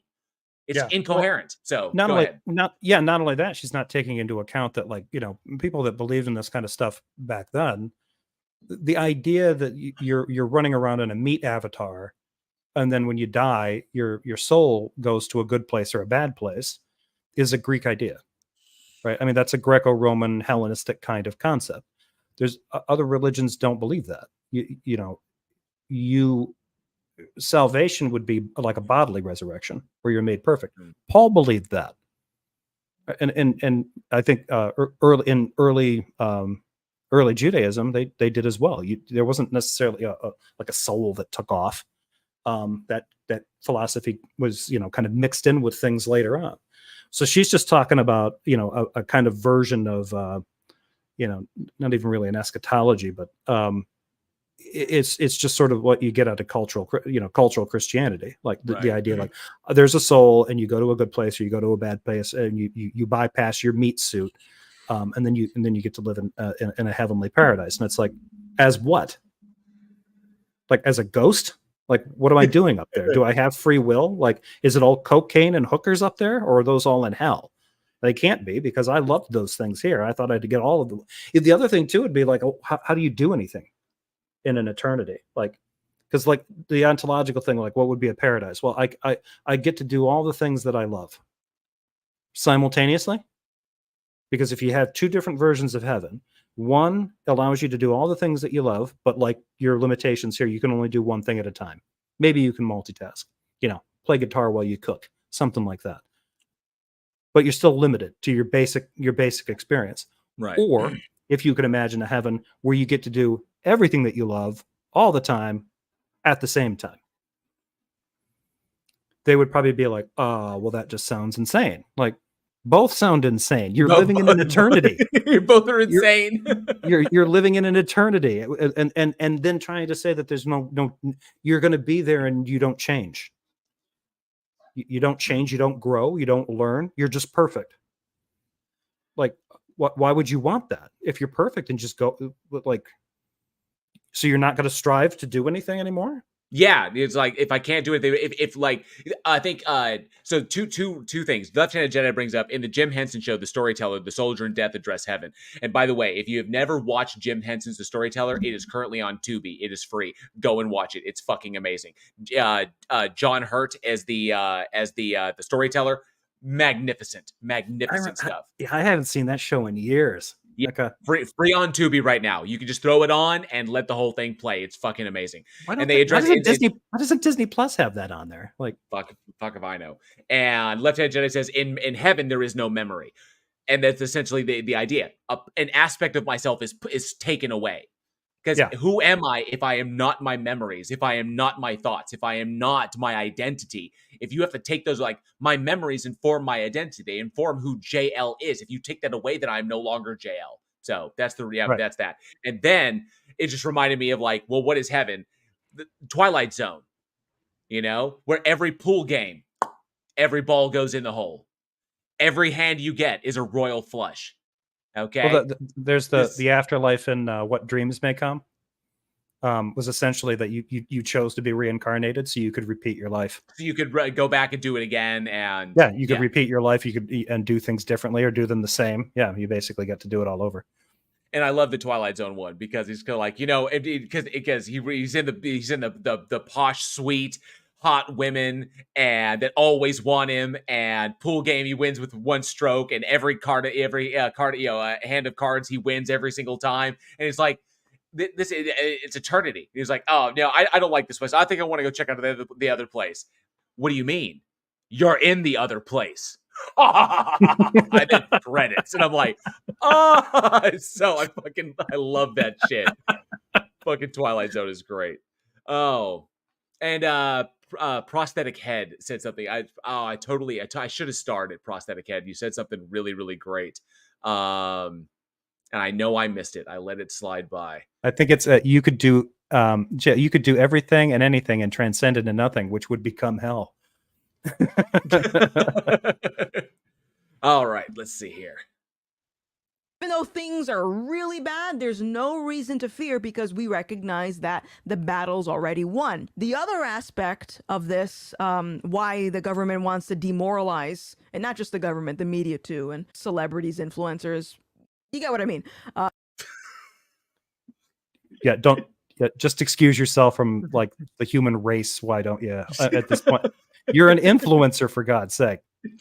She's got like 300-something thousand subscribers. So there's influencers out there trying to influence you. Really? Really?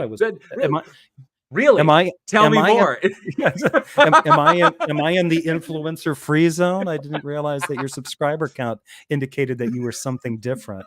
I love that. Just really. The other aspect is because we are commanded to submit to governing authorities. So we're told to obey our government. However, we're also told to obey God rather than man. Well, you technically are obeying God there because, the book act, the passage actually states that the governments that are of the world are installed by God. So that's why you have to obey the government. So by obeying the government, you are obeying God. Because that was what was set up in the Bible. That's how that whole passage deals. Obviously, So what that means is if the government, for example, tomorrow passed a law that said we are legally allowed to kill our neighbor because they voted for someone that we didn't agree with, even though they made that. You mean like Trump wants to do? Yeah, so when Trump wants to go after his political opponents if he gets back in for another term, is he your Cyrus again? Is he representing the Christian way? Gonna liberate them from Babylon. Let's say these atheists wanted to do something that crazy. You mean something as crazy as a Christian legislator would bring up? Oh, that's something nobody's done yet. Because I see Trump's head on like Rambo. I see Trump's head on like George Washington. Nobody's put Trump's head on Cyrus the Great. No one's done that. Like coming into Babylon as the conquering hero. Somebody did. That law, we would still obey God rather than our government, even though our government said it is okay to do that. And it's because the laws that God sets should be prioritized above whatever nonsense the government sets. Well, that's So because, when yeah, go ahead. Sorry. Yeah, go ahead. So when the government says, yeah, you can't own people as property, but I can find this passage in Leviticus that definitely says it's cool, I should then start buying people as property. No. That follows, right? I have to obey what God says first and foremost, even if it conflicts with what the government says I should do. Like, that is not what Romans entailed. No, you don't get to break the law because you got to follow God law. I love how they put this, like they always do this, like, in case somebody like us gets up, like, wait a minute, doesn't the Bible say that you're supposed to pay attention to the governments of the world and they were established by God? And they're like, well, yeah, but I don't have to do everything they say. That if they pass some law that goes against God's law, where does it say that? What verse is that? I don't remember reading that in there. This is God's manual for how to be good and stuff. So that's what they should change it to. God's manual for how to be good and stuff instead of the Bible. The Bible is too esoteric. But yeah, more of this childish, well, you just read the Bible and do what it says. If you go to seminary, the first year of seminary is probably entirely designed. It's one of the reasons that a lot of faithful Christians will leave seminary, because they're basically beating that notion out of them. Do not read the Bible and do what it says. You are not taking the text seriously when you talk like that. She's not taking that text seriously. Yeah. So, in the pursuit of, for example, a communist society, these people in power recognize that they're not going to be able to effectively achieve that if there's a population of people that they can't manipulate, because they see God as the number one priority, the number one authority, essentially the final say, rather than whatever laws they put forth. Now that I have it on good authority that if a communist government came in here and you've got a small pocket of dedicated Christians still out there, if you put them in an area of the country where property taxes are low and sales taxes are low, they'll be happy as hell. Yep.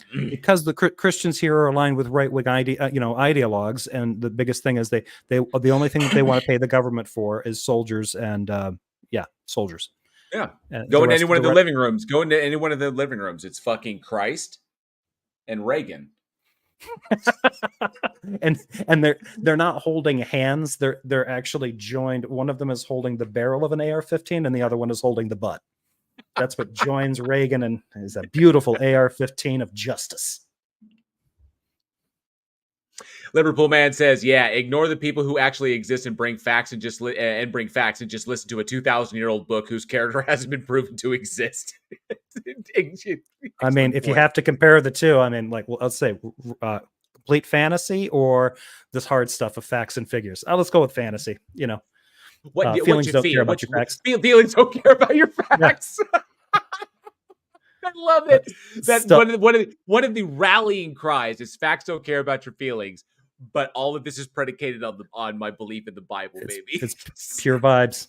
My vibes. It's like facts don't care about your feelings, but our whole thing is faith. Jesus really? Vibes ahoy. The Stephanie says these folks just bypass the Enlightenment entirely. Yeah, it's like the Enlightenment never happened for them. Like it never happened. Reasoned discourse, talking about values and principles and philosophical, philosophical concepts. No, it's just trends and mythology. That's all these atheists have. But you know what? We've got an instruction manual for living right, provided to us by Jeebus.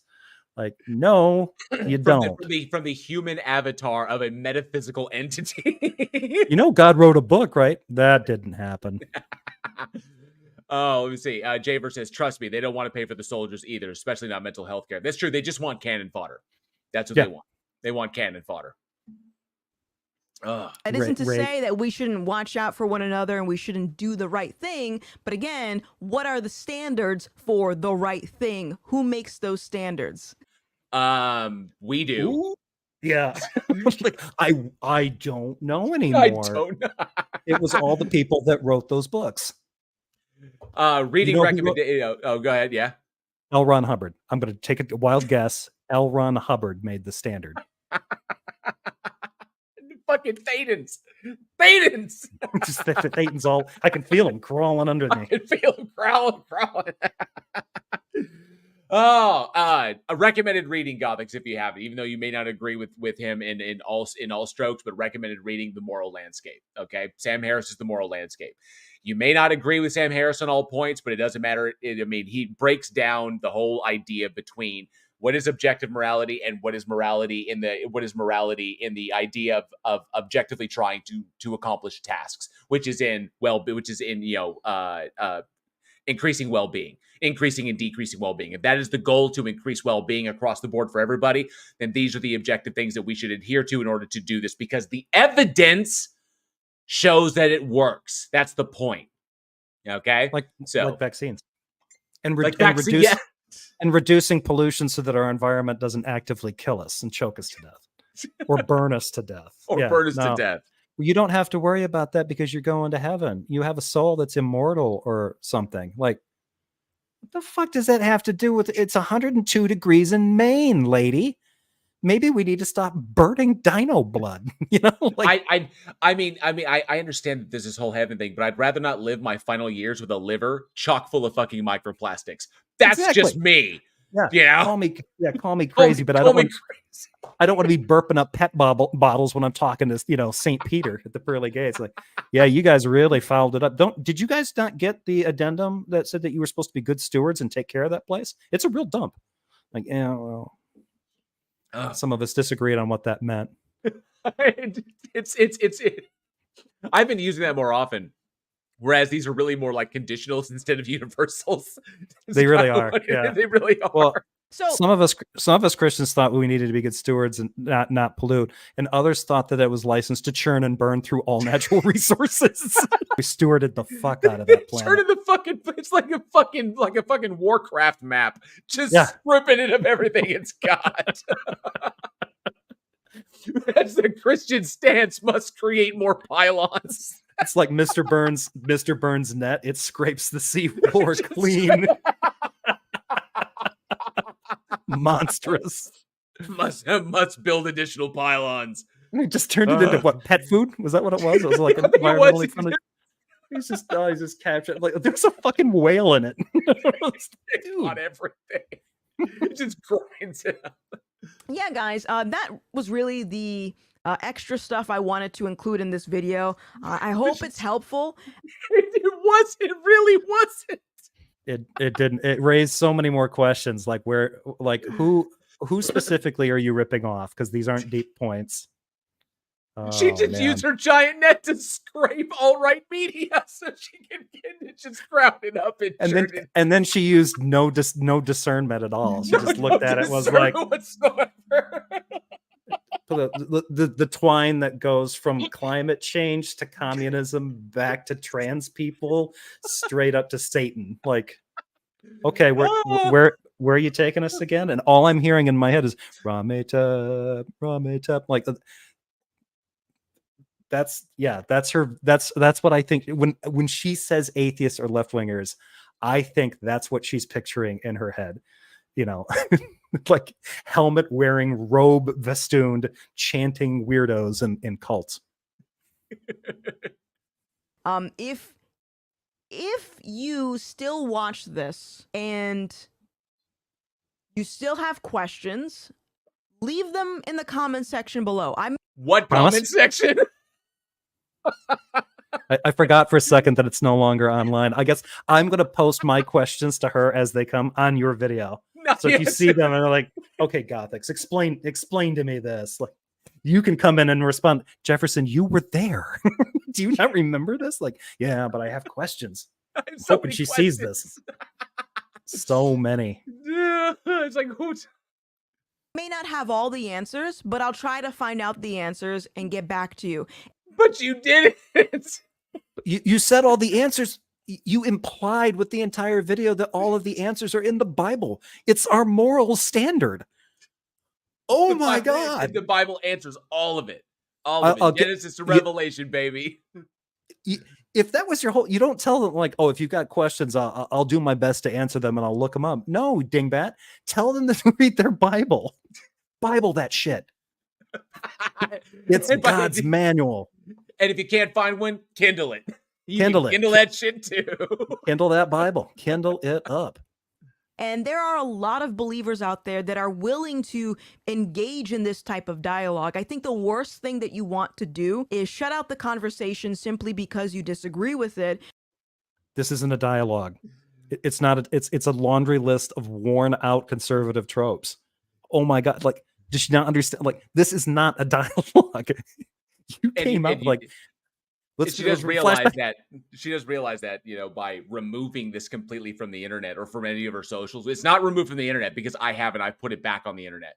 So but we're trying to remove this. You realize that that's shutting down the conversation, right? You opened the door. I wanted to have a dialogue, and then I realized I didn't. Oh wait, that's not the dialogue I want to have. Oh no, I included too many topics in this. The bingo card got real full, and she'd be the one person to be like, I didn't even talk about that. And somebody has to go back to the timestamp. You talked about everything. So I'm asking you about anything. She's Bugs Bunny. She ran up the stairs away from the monster where it was all dark, and then she ran back down. Don't go up there. It's dark. And I don't think, as we can see in society right now, the way that the world is going and how crazy people are acting, how violent people are acting, that is going to keep getting worse. It's been getting better. It is. All stats are all stats across the board are down. I mean, we had stuff kind of go up and trend in a bad way during COVID, but yeah, it's down like what 26%, I think. Yeah, I think for like murder. I think for all of them, I think the average violent crimes are all violent crimes are all way down. So the more you move away from God, the more things are going to get worse. Actually, before I end in a time right now when all violent crime levels are down, crime levels across the board are down, according to like pretty much every measuring, agency out there, at a time when atheism and identifying as non-religious are at the highest they've ever been in the nation. Right. What a fucking shocker. We should have done this. I didn't realize this was going to be this bad, but we should have had like a gong effect or like a fart noise that we could every time she was like, no, like step into my office. Why? Because you're fucking fired. Like this, I can't believe how amateurish this is. Like she's been at this for a while. Man. Dr. Nimrod says she is delusional. She needs to do less / more drugs. And she's either not on enough or doing too many. Yeah, right. Yeah. Stop taking the ones that you got from the corner. Start taking the ones you got from your doctor. That's just my general guide to life, Prostitute Head says, jail. As an atheist, can I phase out the baby consumption? Because our morality is subjective. Feel free to eat as many babies as you want, or not. I find out you're not eating your quota of babies, I'm going to accuse you of being no true atheist.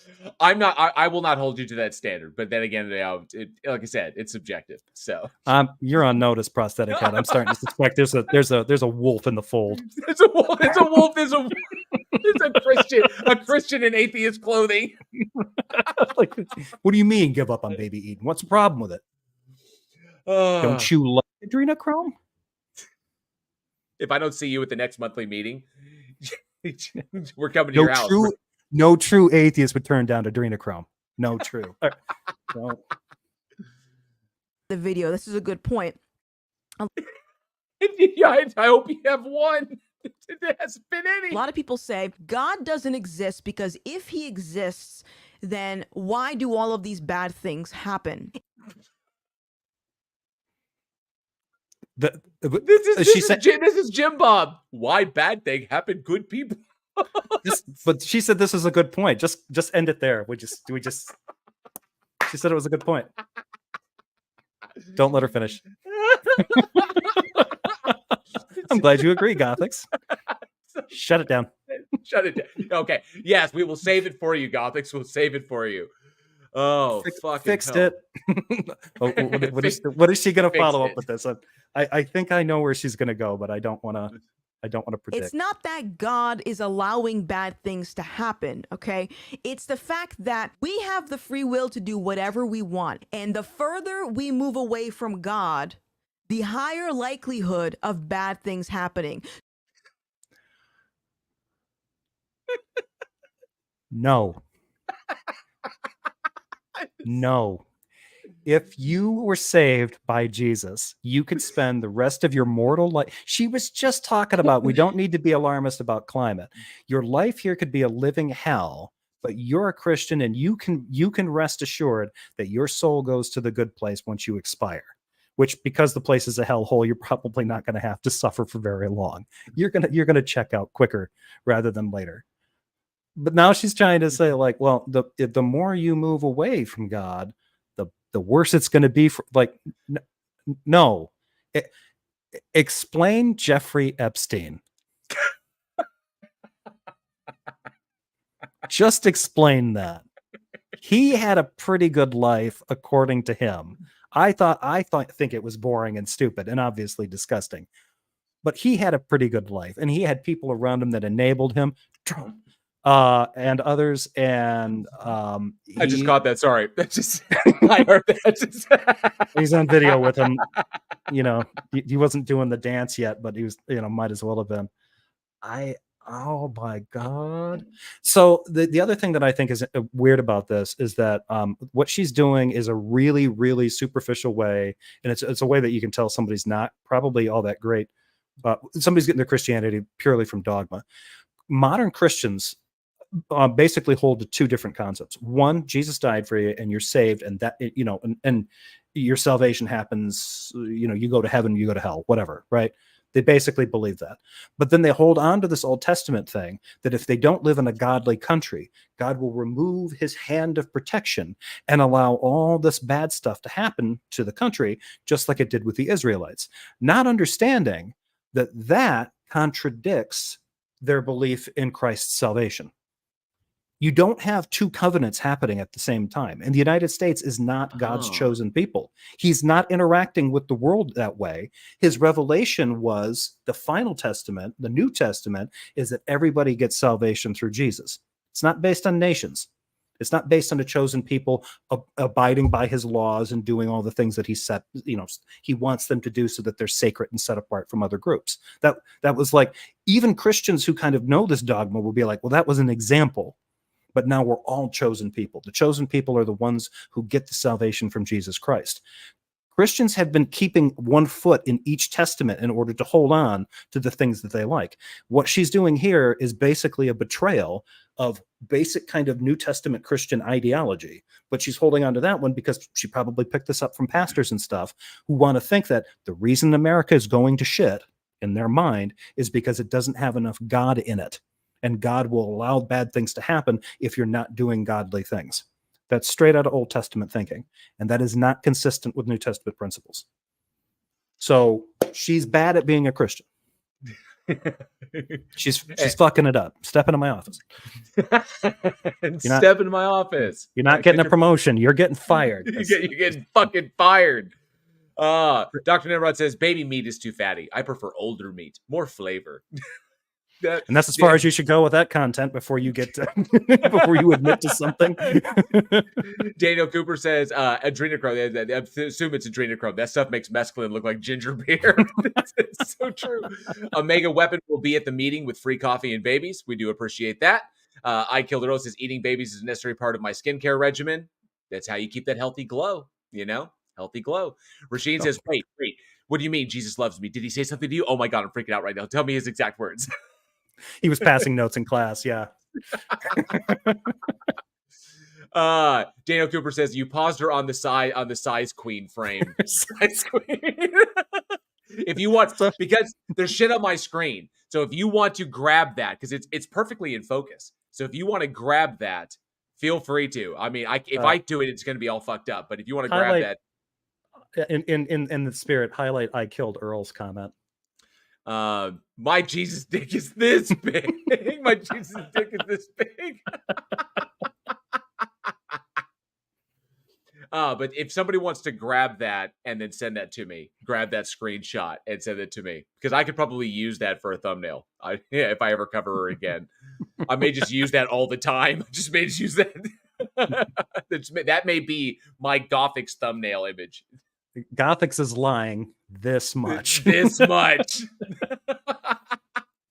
So if we disconnect from God, essentially, we are allowing an opportunity for those bad things to happen. And because again, nonsense. with an atheistic worldview, anything is permissible. Why? Because no, it's my not. morality is based on social consensus, my own conscience, my own feelings, my group, my which doesn't mean that anything is permissible, because if I'm putting limitations on it, then I'm deciding what is not permissible.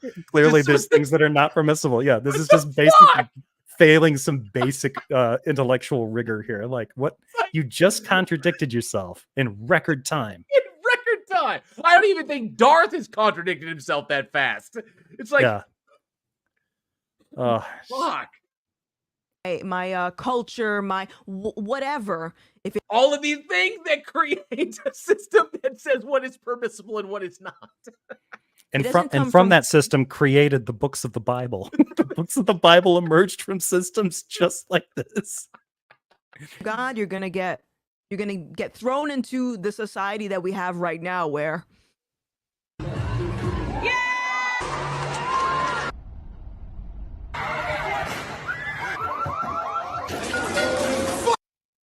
it's not a fun time.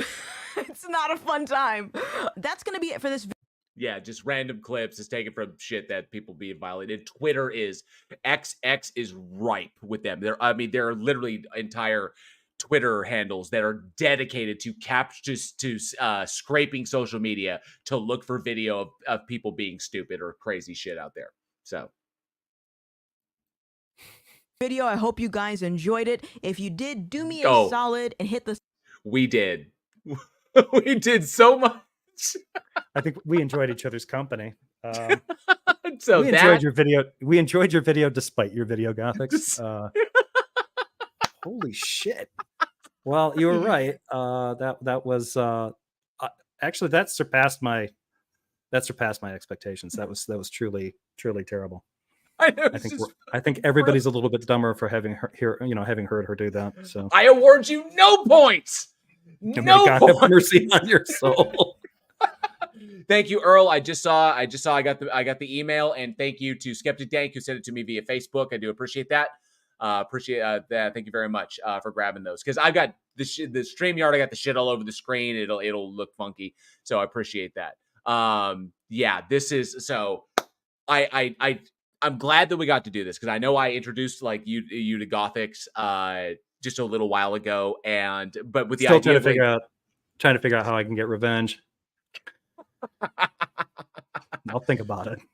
So I just wanted to because that one, I mean, now it exists here. It exists on this channel with our commentary. I'm definitely going to tag Gothix in the description. I'm going to put her name on it and be like, yeah, we deconstructed your whole shit, and it's fucking bad. It's so bad. It's like, it's Jim Bob. It's made by Jim Bob bad. Is it worse or is this worse than Made by Jim Bob?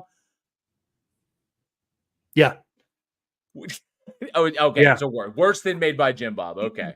Maybe, but only because I think it's more shallow.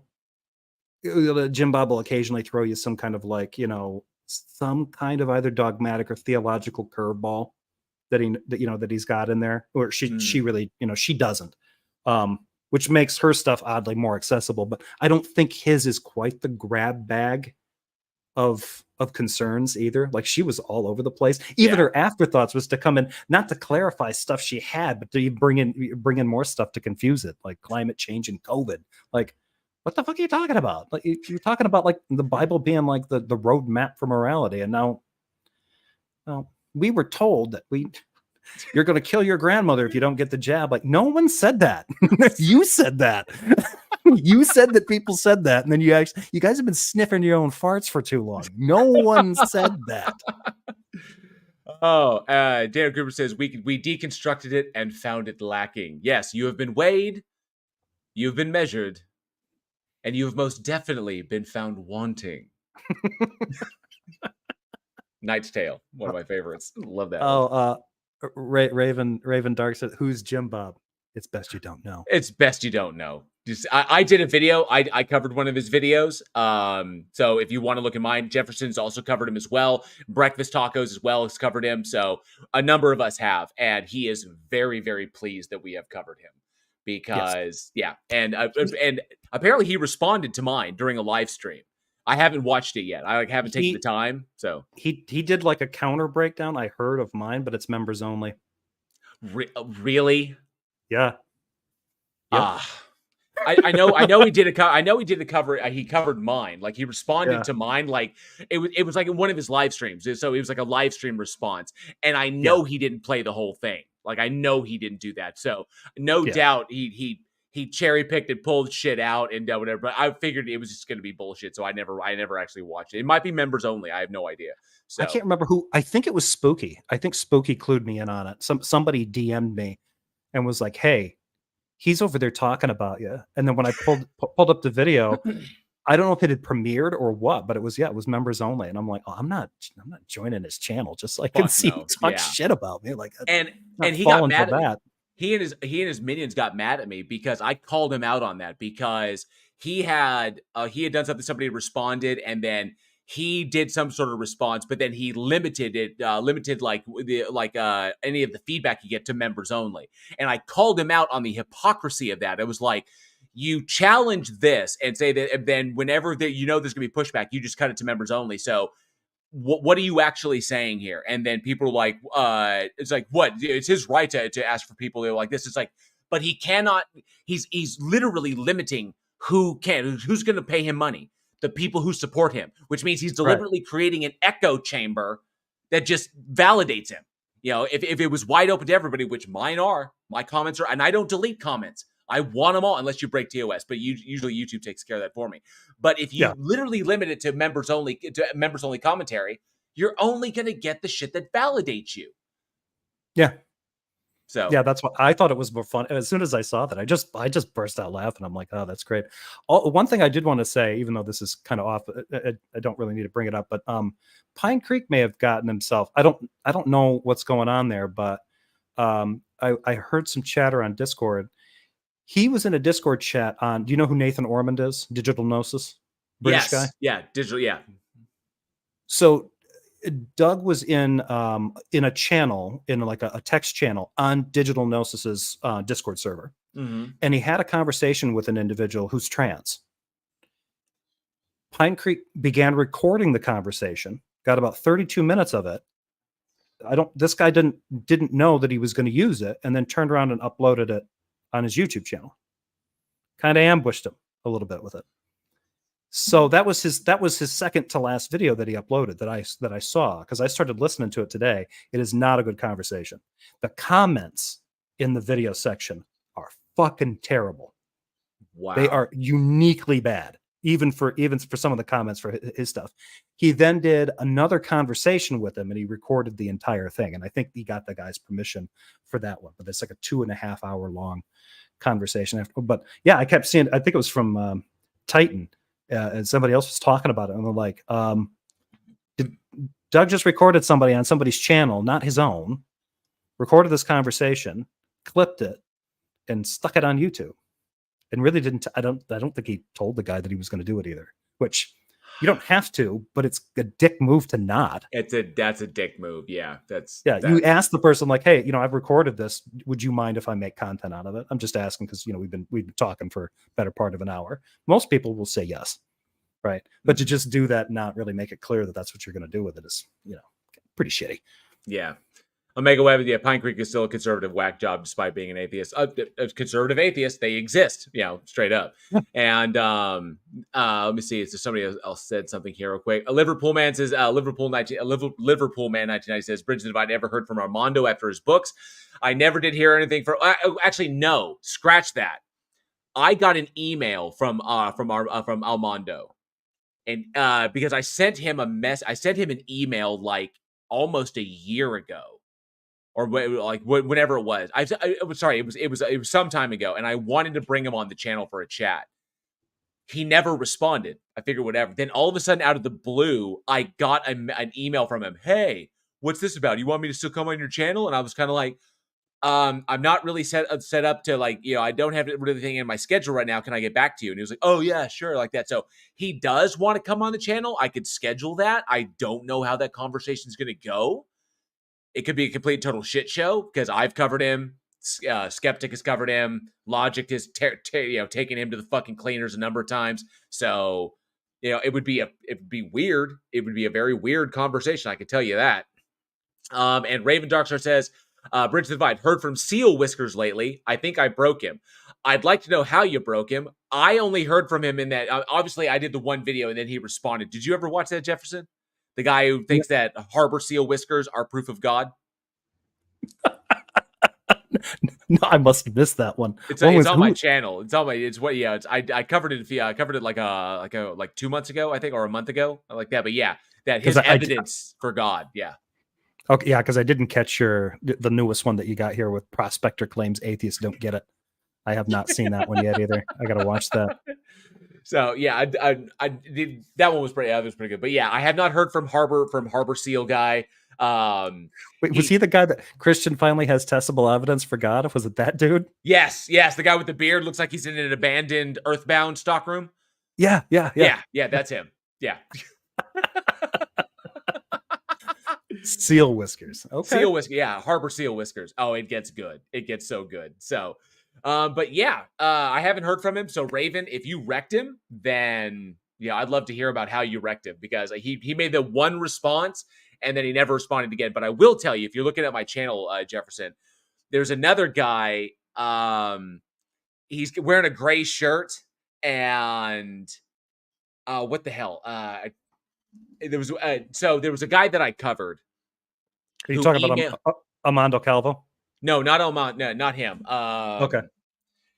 There's hang on a sec, because if you're looking at my channel, then let me see here right quick. Let me videos. It was. Is it the Incredible Bible Source? Christian has a real problem with questions. Oh, I think I watched that one. Yeah, that guy. He actually emailed me and was like, "Hey, man, I'm just kind of I'm kind of new to this apologetics thing, and I know I really didn't convey myself like appropriately, and so I'm going to go ahead and pull that video down because it really doesn't express my thoughts as well as I wanted them to, and I'm going to work on getting better at apologetics.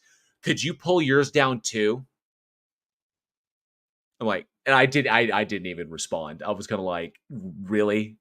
You would pull my content because you fucking look bad? No, at all. I mean, what was his name? J. Robin kind of did that, and I did.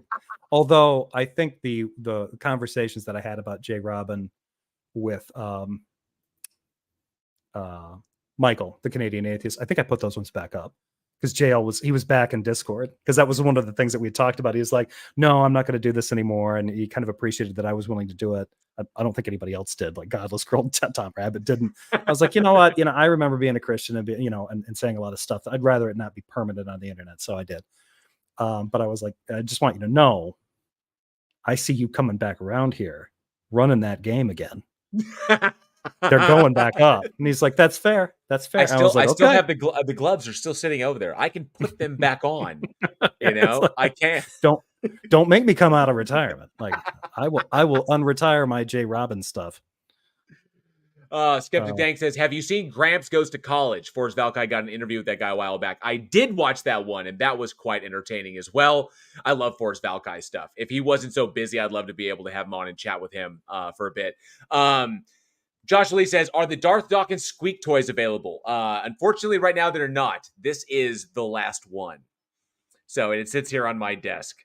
And that is the official Darth Dawkins squeak toy.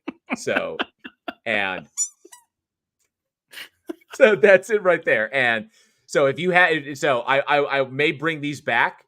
Like I said, shipping was free on these bad boys. But I may bring these back. They're great for dogs. Dogs fucking love them. And when you give them to them, they can then argue just like Darth Dawkins, which is about what his arguments are.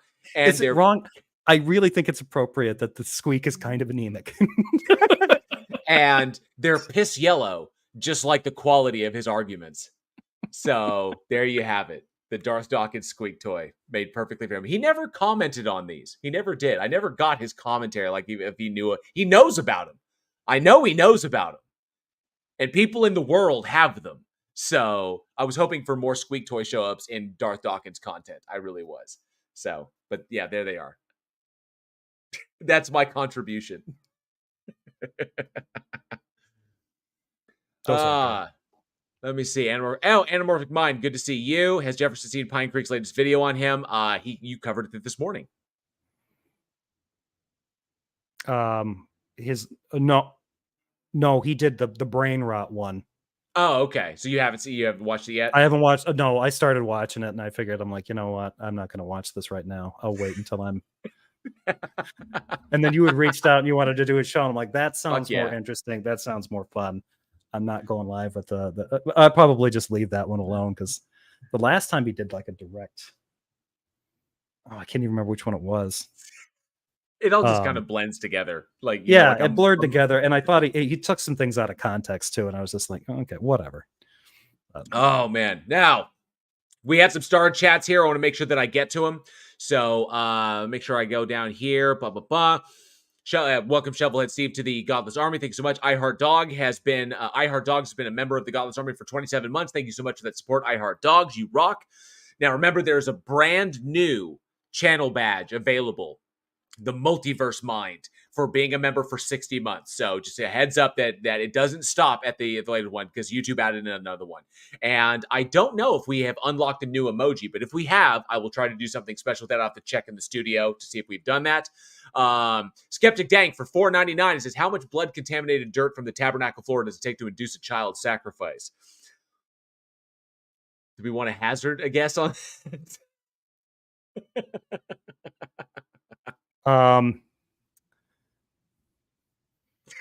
Less than a thimble, more than a teaspoon. I'm not sure. Thank you so much, Skeptic Dank, for that $4.99 freedom dollars. Do appreciate that. iHeartDogs for $10 for $10 for 10 freedom dollars. In the 80s, rugged individualism was celebrated. Now individuals are demonized for being who they are. What the fuck? I'm for secular humanism across the board. Yes, I am also a secular humanist. So, absolutely. Make sure where did that go? Did I lose it? Where did it go? Start live. Oh, I got something new. Trying to do there. Oh, there it goes. iHeartDogs for $2 freedom dollars. Says Jefferson, loved your Pine Creek response today. Fantastic. PhD Tony for $5 Australian. How did I miss PhD Tony in the chat? It must have slipped by. But PhD Tony, thank you so much for $5 Australian. Says, did you just unironically use Darth Dawkins and no in the same sentence?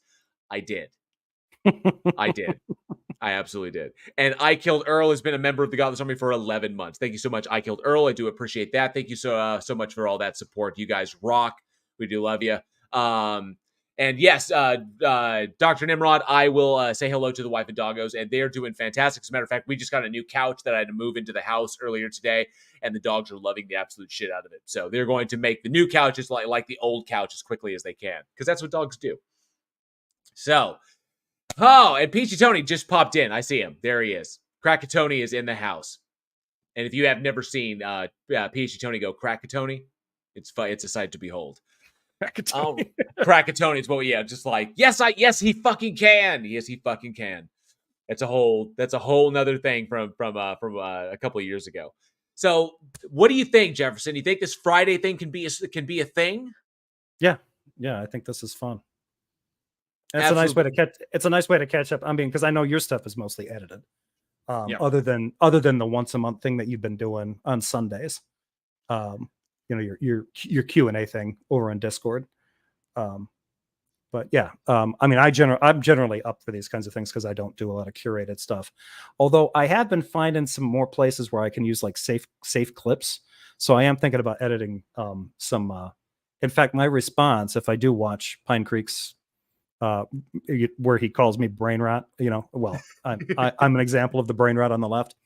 I might just do like a snarky short and try to edit something together. See what I can do. Something salty. Definitely. Something brief. Yeah. It's kind of like I recommend it. I'd love to see what edited content you can come up with, or if you decide to change your format, whatever it goes. I look forward to saying it. PhD Tony, and my recommendation for PhD Tony still holds. I know Flat Earth is dying; it's going to die, and it's like the analytics have dropped off. But one thing that Tony does so amazingly, because the man's got his PhD, he's geophysicist. Glacial isostatic adjustment is his kind of like focus. The guy knows his shit, and plus, you got individuals like Clive Wells and another fantastic scientist out there.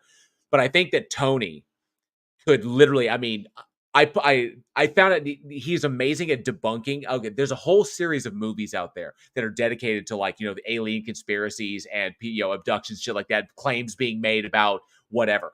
So I put this movie called Patient 17 in front of PhD Tony. It's about a guy who thinks he was abducted, getting an implant removed from his body. He thinks it's an implant, and then them doing metallurgical tests and isotropic tests and all this other kinds of shit. And these kind of guys going, well, this seems like this is not from this solar system because you don't see this kind of combination of elements in abundance like this, blah, blah, blah. So I put it in front of Tony, and Tony fucking shredded it in Facebook Messenger. I think Tony I think Tony could debunk this shit across the board, like literally your channel where you could take these fucking stupid alien bullshit, magic movies, the propaganda mill that churns this shit out, and you could just tear them apart with legitimate science. I think it would be amazing and hilarious. It'd be a lot of fun to watch any sci-fi movie with somebody like that, just to watch and just yes! choke back the rage. Like, even if you're enjoying it, look at them zooming around in space, pew pew pew, and there's no sound in space. Like, calm down. Which actually, I remember thinking that, and I remember the effect that had when I realized, there wouldn't be sound in space, and then realizing, so all that time enjoying those fighter scenes and stuff in Star Wars, that was all a lie. It wasn't until I saw Firefly and Serenity where I saw them do that well, and the silence made it work better. It made it better, and dynamic camera work as well, because I love the dynamic camera work of being in space and having that effect. It was brilliant. It was great, and I was like, why don't more? Because it just had this really cool. It was unnerving. It made everything feel more fraught, and I'm like, it being quiet, and then the fact that at the end of the movie, their little final showdown where they got to get through the blockade of Ravagers or whatever, is in an atmosphere. So then you get noise. They make a special point that they're in an atmosphere. It's like, oh, okay, well, that's smart. But yeah, now every time I watch some sci-fi movie and I see a ship flying around and you can hear the lasers, like any Star Wars thing, I'm just like, it'd be better if it were silent. Like, Firefly fixed this. And Prosthetic Head says, I want to see PhD Tony versus Terrence Howard. Set it up somehow. That would be fucking sad. That would be savage. Terrence would cry. Terrence would cry. He would cry. All right. Well, and I Killed Her says, I'm a leaf on the wind. Yes. Cry for Wash, because Wash is no longer with us. It's sad. Yeah. And yes, The Expanse. Amazing fucking show. That's a good show. Yep. All right. Well, we've been going for a little over 4 hours. This has been fantastic. And I think this has been a fantastic show. So a huge giant thank you to Jefferson for hanging out with me for now 4 hours to look at this Gothics video. I hope it was as amazing as I thought it would be. It was a pleasure, but it was also uniquely scarring. My therapist will be interested to hear about this. So I'll be getting a bill. Exactly. All right. So, and Deb, do you have anything coming up? Anything with Sunday you thinking, or look for Sunday? The Yeah. For anybody that does check into my stuff, I've been doing the Saturday Side Eye show. I think I'm going to switch that to Sunday. So I won't be live tomorrow, but I'm thinking about doing something in the middle of the day on Sunday. And if that works out well, and I'm not kind of competing with other people whose shows I like to catch, and whose audiences we share, I think that might end up working out better. So that's going to be kind of a trial run. So awesome. Sunday afternoon, I'll probably set something up. Maybe I will review the Brain Rot video. Maybe, nice. A little bit more Pine Creek, and maybe part of that recording, the discussion he was having with this other person over on Discord was bad. I mean, really, really not good. But yeah, I'm almost nervous to get into that one. So yeah. And Ollie Man, good to see you. Thanks so much for being here tonight. And I Killed Earl, yes, since I Killed Earl over on Ride the Wavelength, they've got Skeptic coming on Ride the Wavelength. Skeptic was really cool and brought me over to do a collab video over on his channel while he was on vacation. That was a freaking blast. I thought I had so much fun with that one. And but yeah, Skeptic is a great dude. Congrats on that, Earl. So I'm looking forward to that show. Yeah, I'm doing an Irish goodbye. Say bye, that don't ever leave. So. But well, I want to give everybody an opportunity. John Fapiano is also here. Good to see you. John says hi, bye everybody. Thanks for the stream, guys. Everyone stay safe. Help someone less fortunate than yourself. If you're able, happy birthday, JL. Thank you very much. Yes, I did turn the big 4-4 this year. So just recently is why I took the week off so I could chill and just decompress and have fun. But this has been an absolute blast. So here's the big thing. If y'all want to see this Friday stream, the Friday review, where I dive into the bigger content, the longer content that's not conducive to short form editing.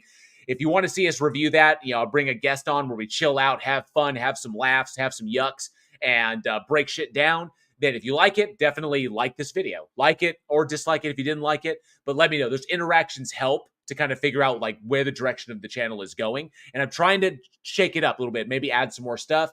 I released the short early. I should release the short earlier. So if you like that short video, that also helps me. Let me know if you like those. Although I think a lot of people don't dig shorts, but nonetheless, let me know. Those interactions help me with the analytics to figure out what you guys dig the most. So definitely let me know. So if enough people dig this, if people like it, it popped off, then we'll run with it, and this will be a regular Friday thing. I'll bring a guest on. You see Jefferson Spatchcock again in the future. Earl is more than welcome. PSG Tony, Dr. Nimrod, got people that are lining up that I think would like to hang out and talk about some long-form videos and really break down some of this shit. There's lots of stuff out there, lots of content. I mean, fuck, we could do 4 hours on Project 2025 and really dig into that nonsense. There's all kinds of things that we can hit. So all kinds of stuff. So yeah, this has been an absolute blast. Don't forget, new content coming from me. I just dropped a new video. I've got new stuff coming out. I'm going to try and make that weekly, get back on that weekly schedule. So I hope you all enjoyed that. And of course, that's pretty much it. I think we'll call it there. So thank you, Jefferson Spatchcock, for hanging out, man. Thank absolute you. Blast. This is fun. Thank you very much. I'm JL. I've been your host. This has been Bridge the Divide, the Friday review. Hope you all enjoyed it. And as always, be safe, be excellent to each other. And together, we can bridge the divide. See ya.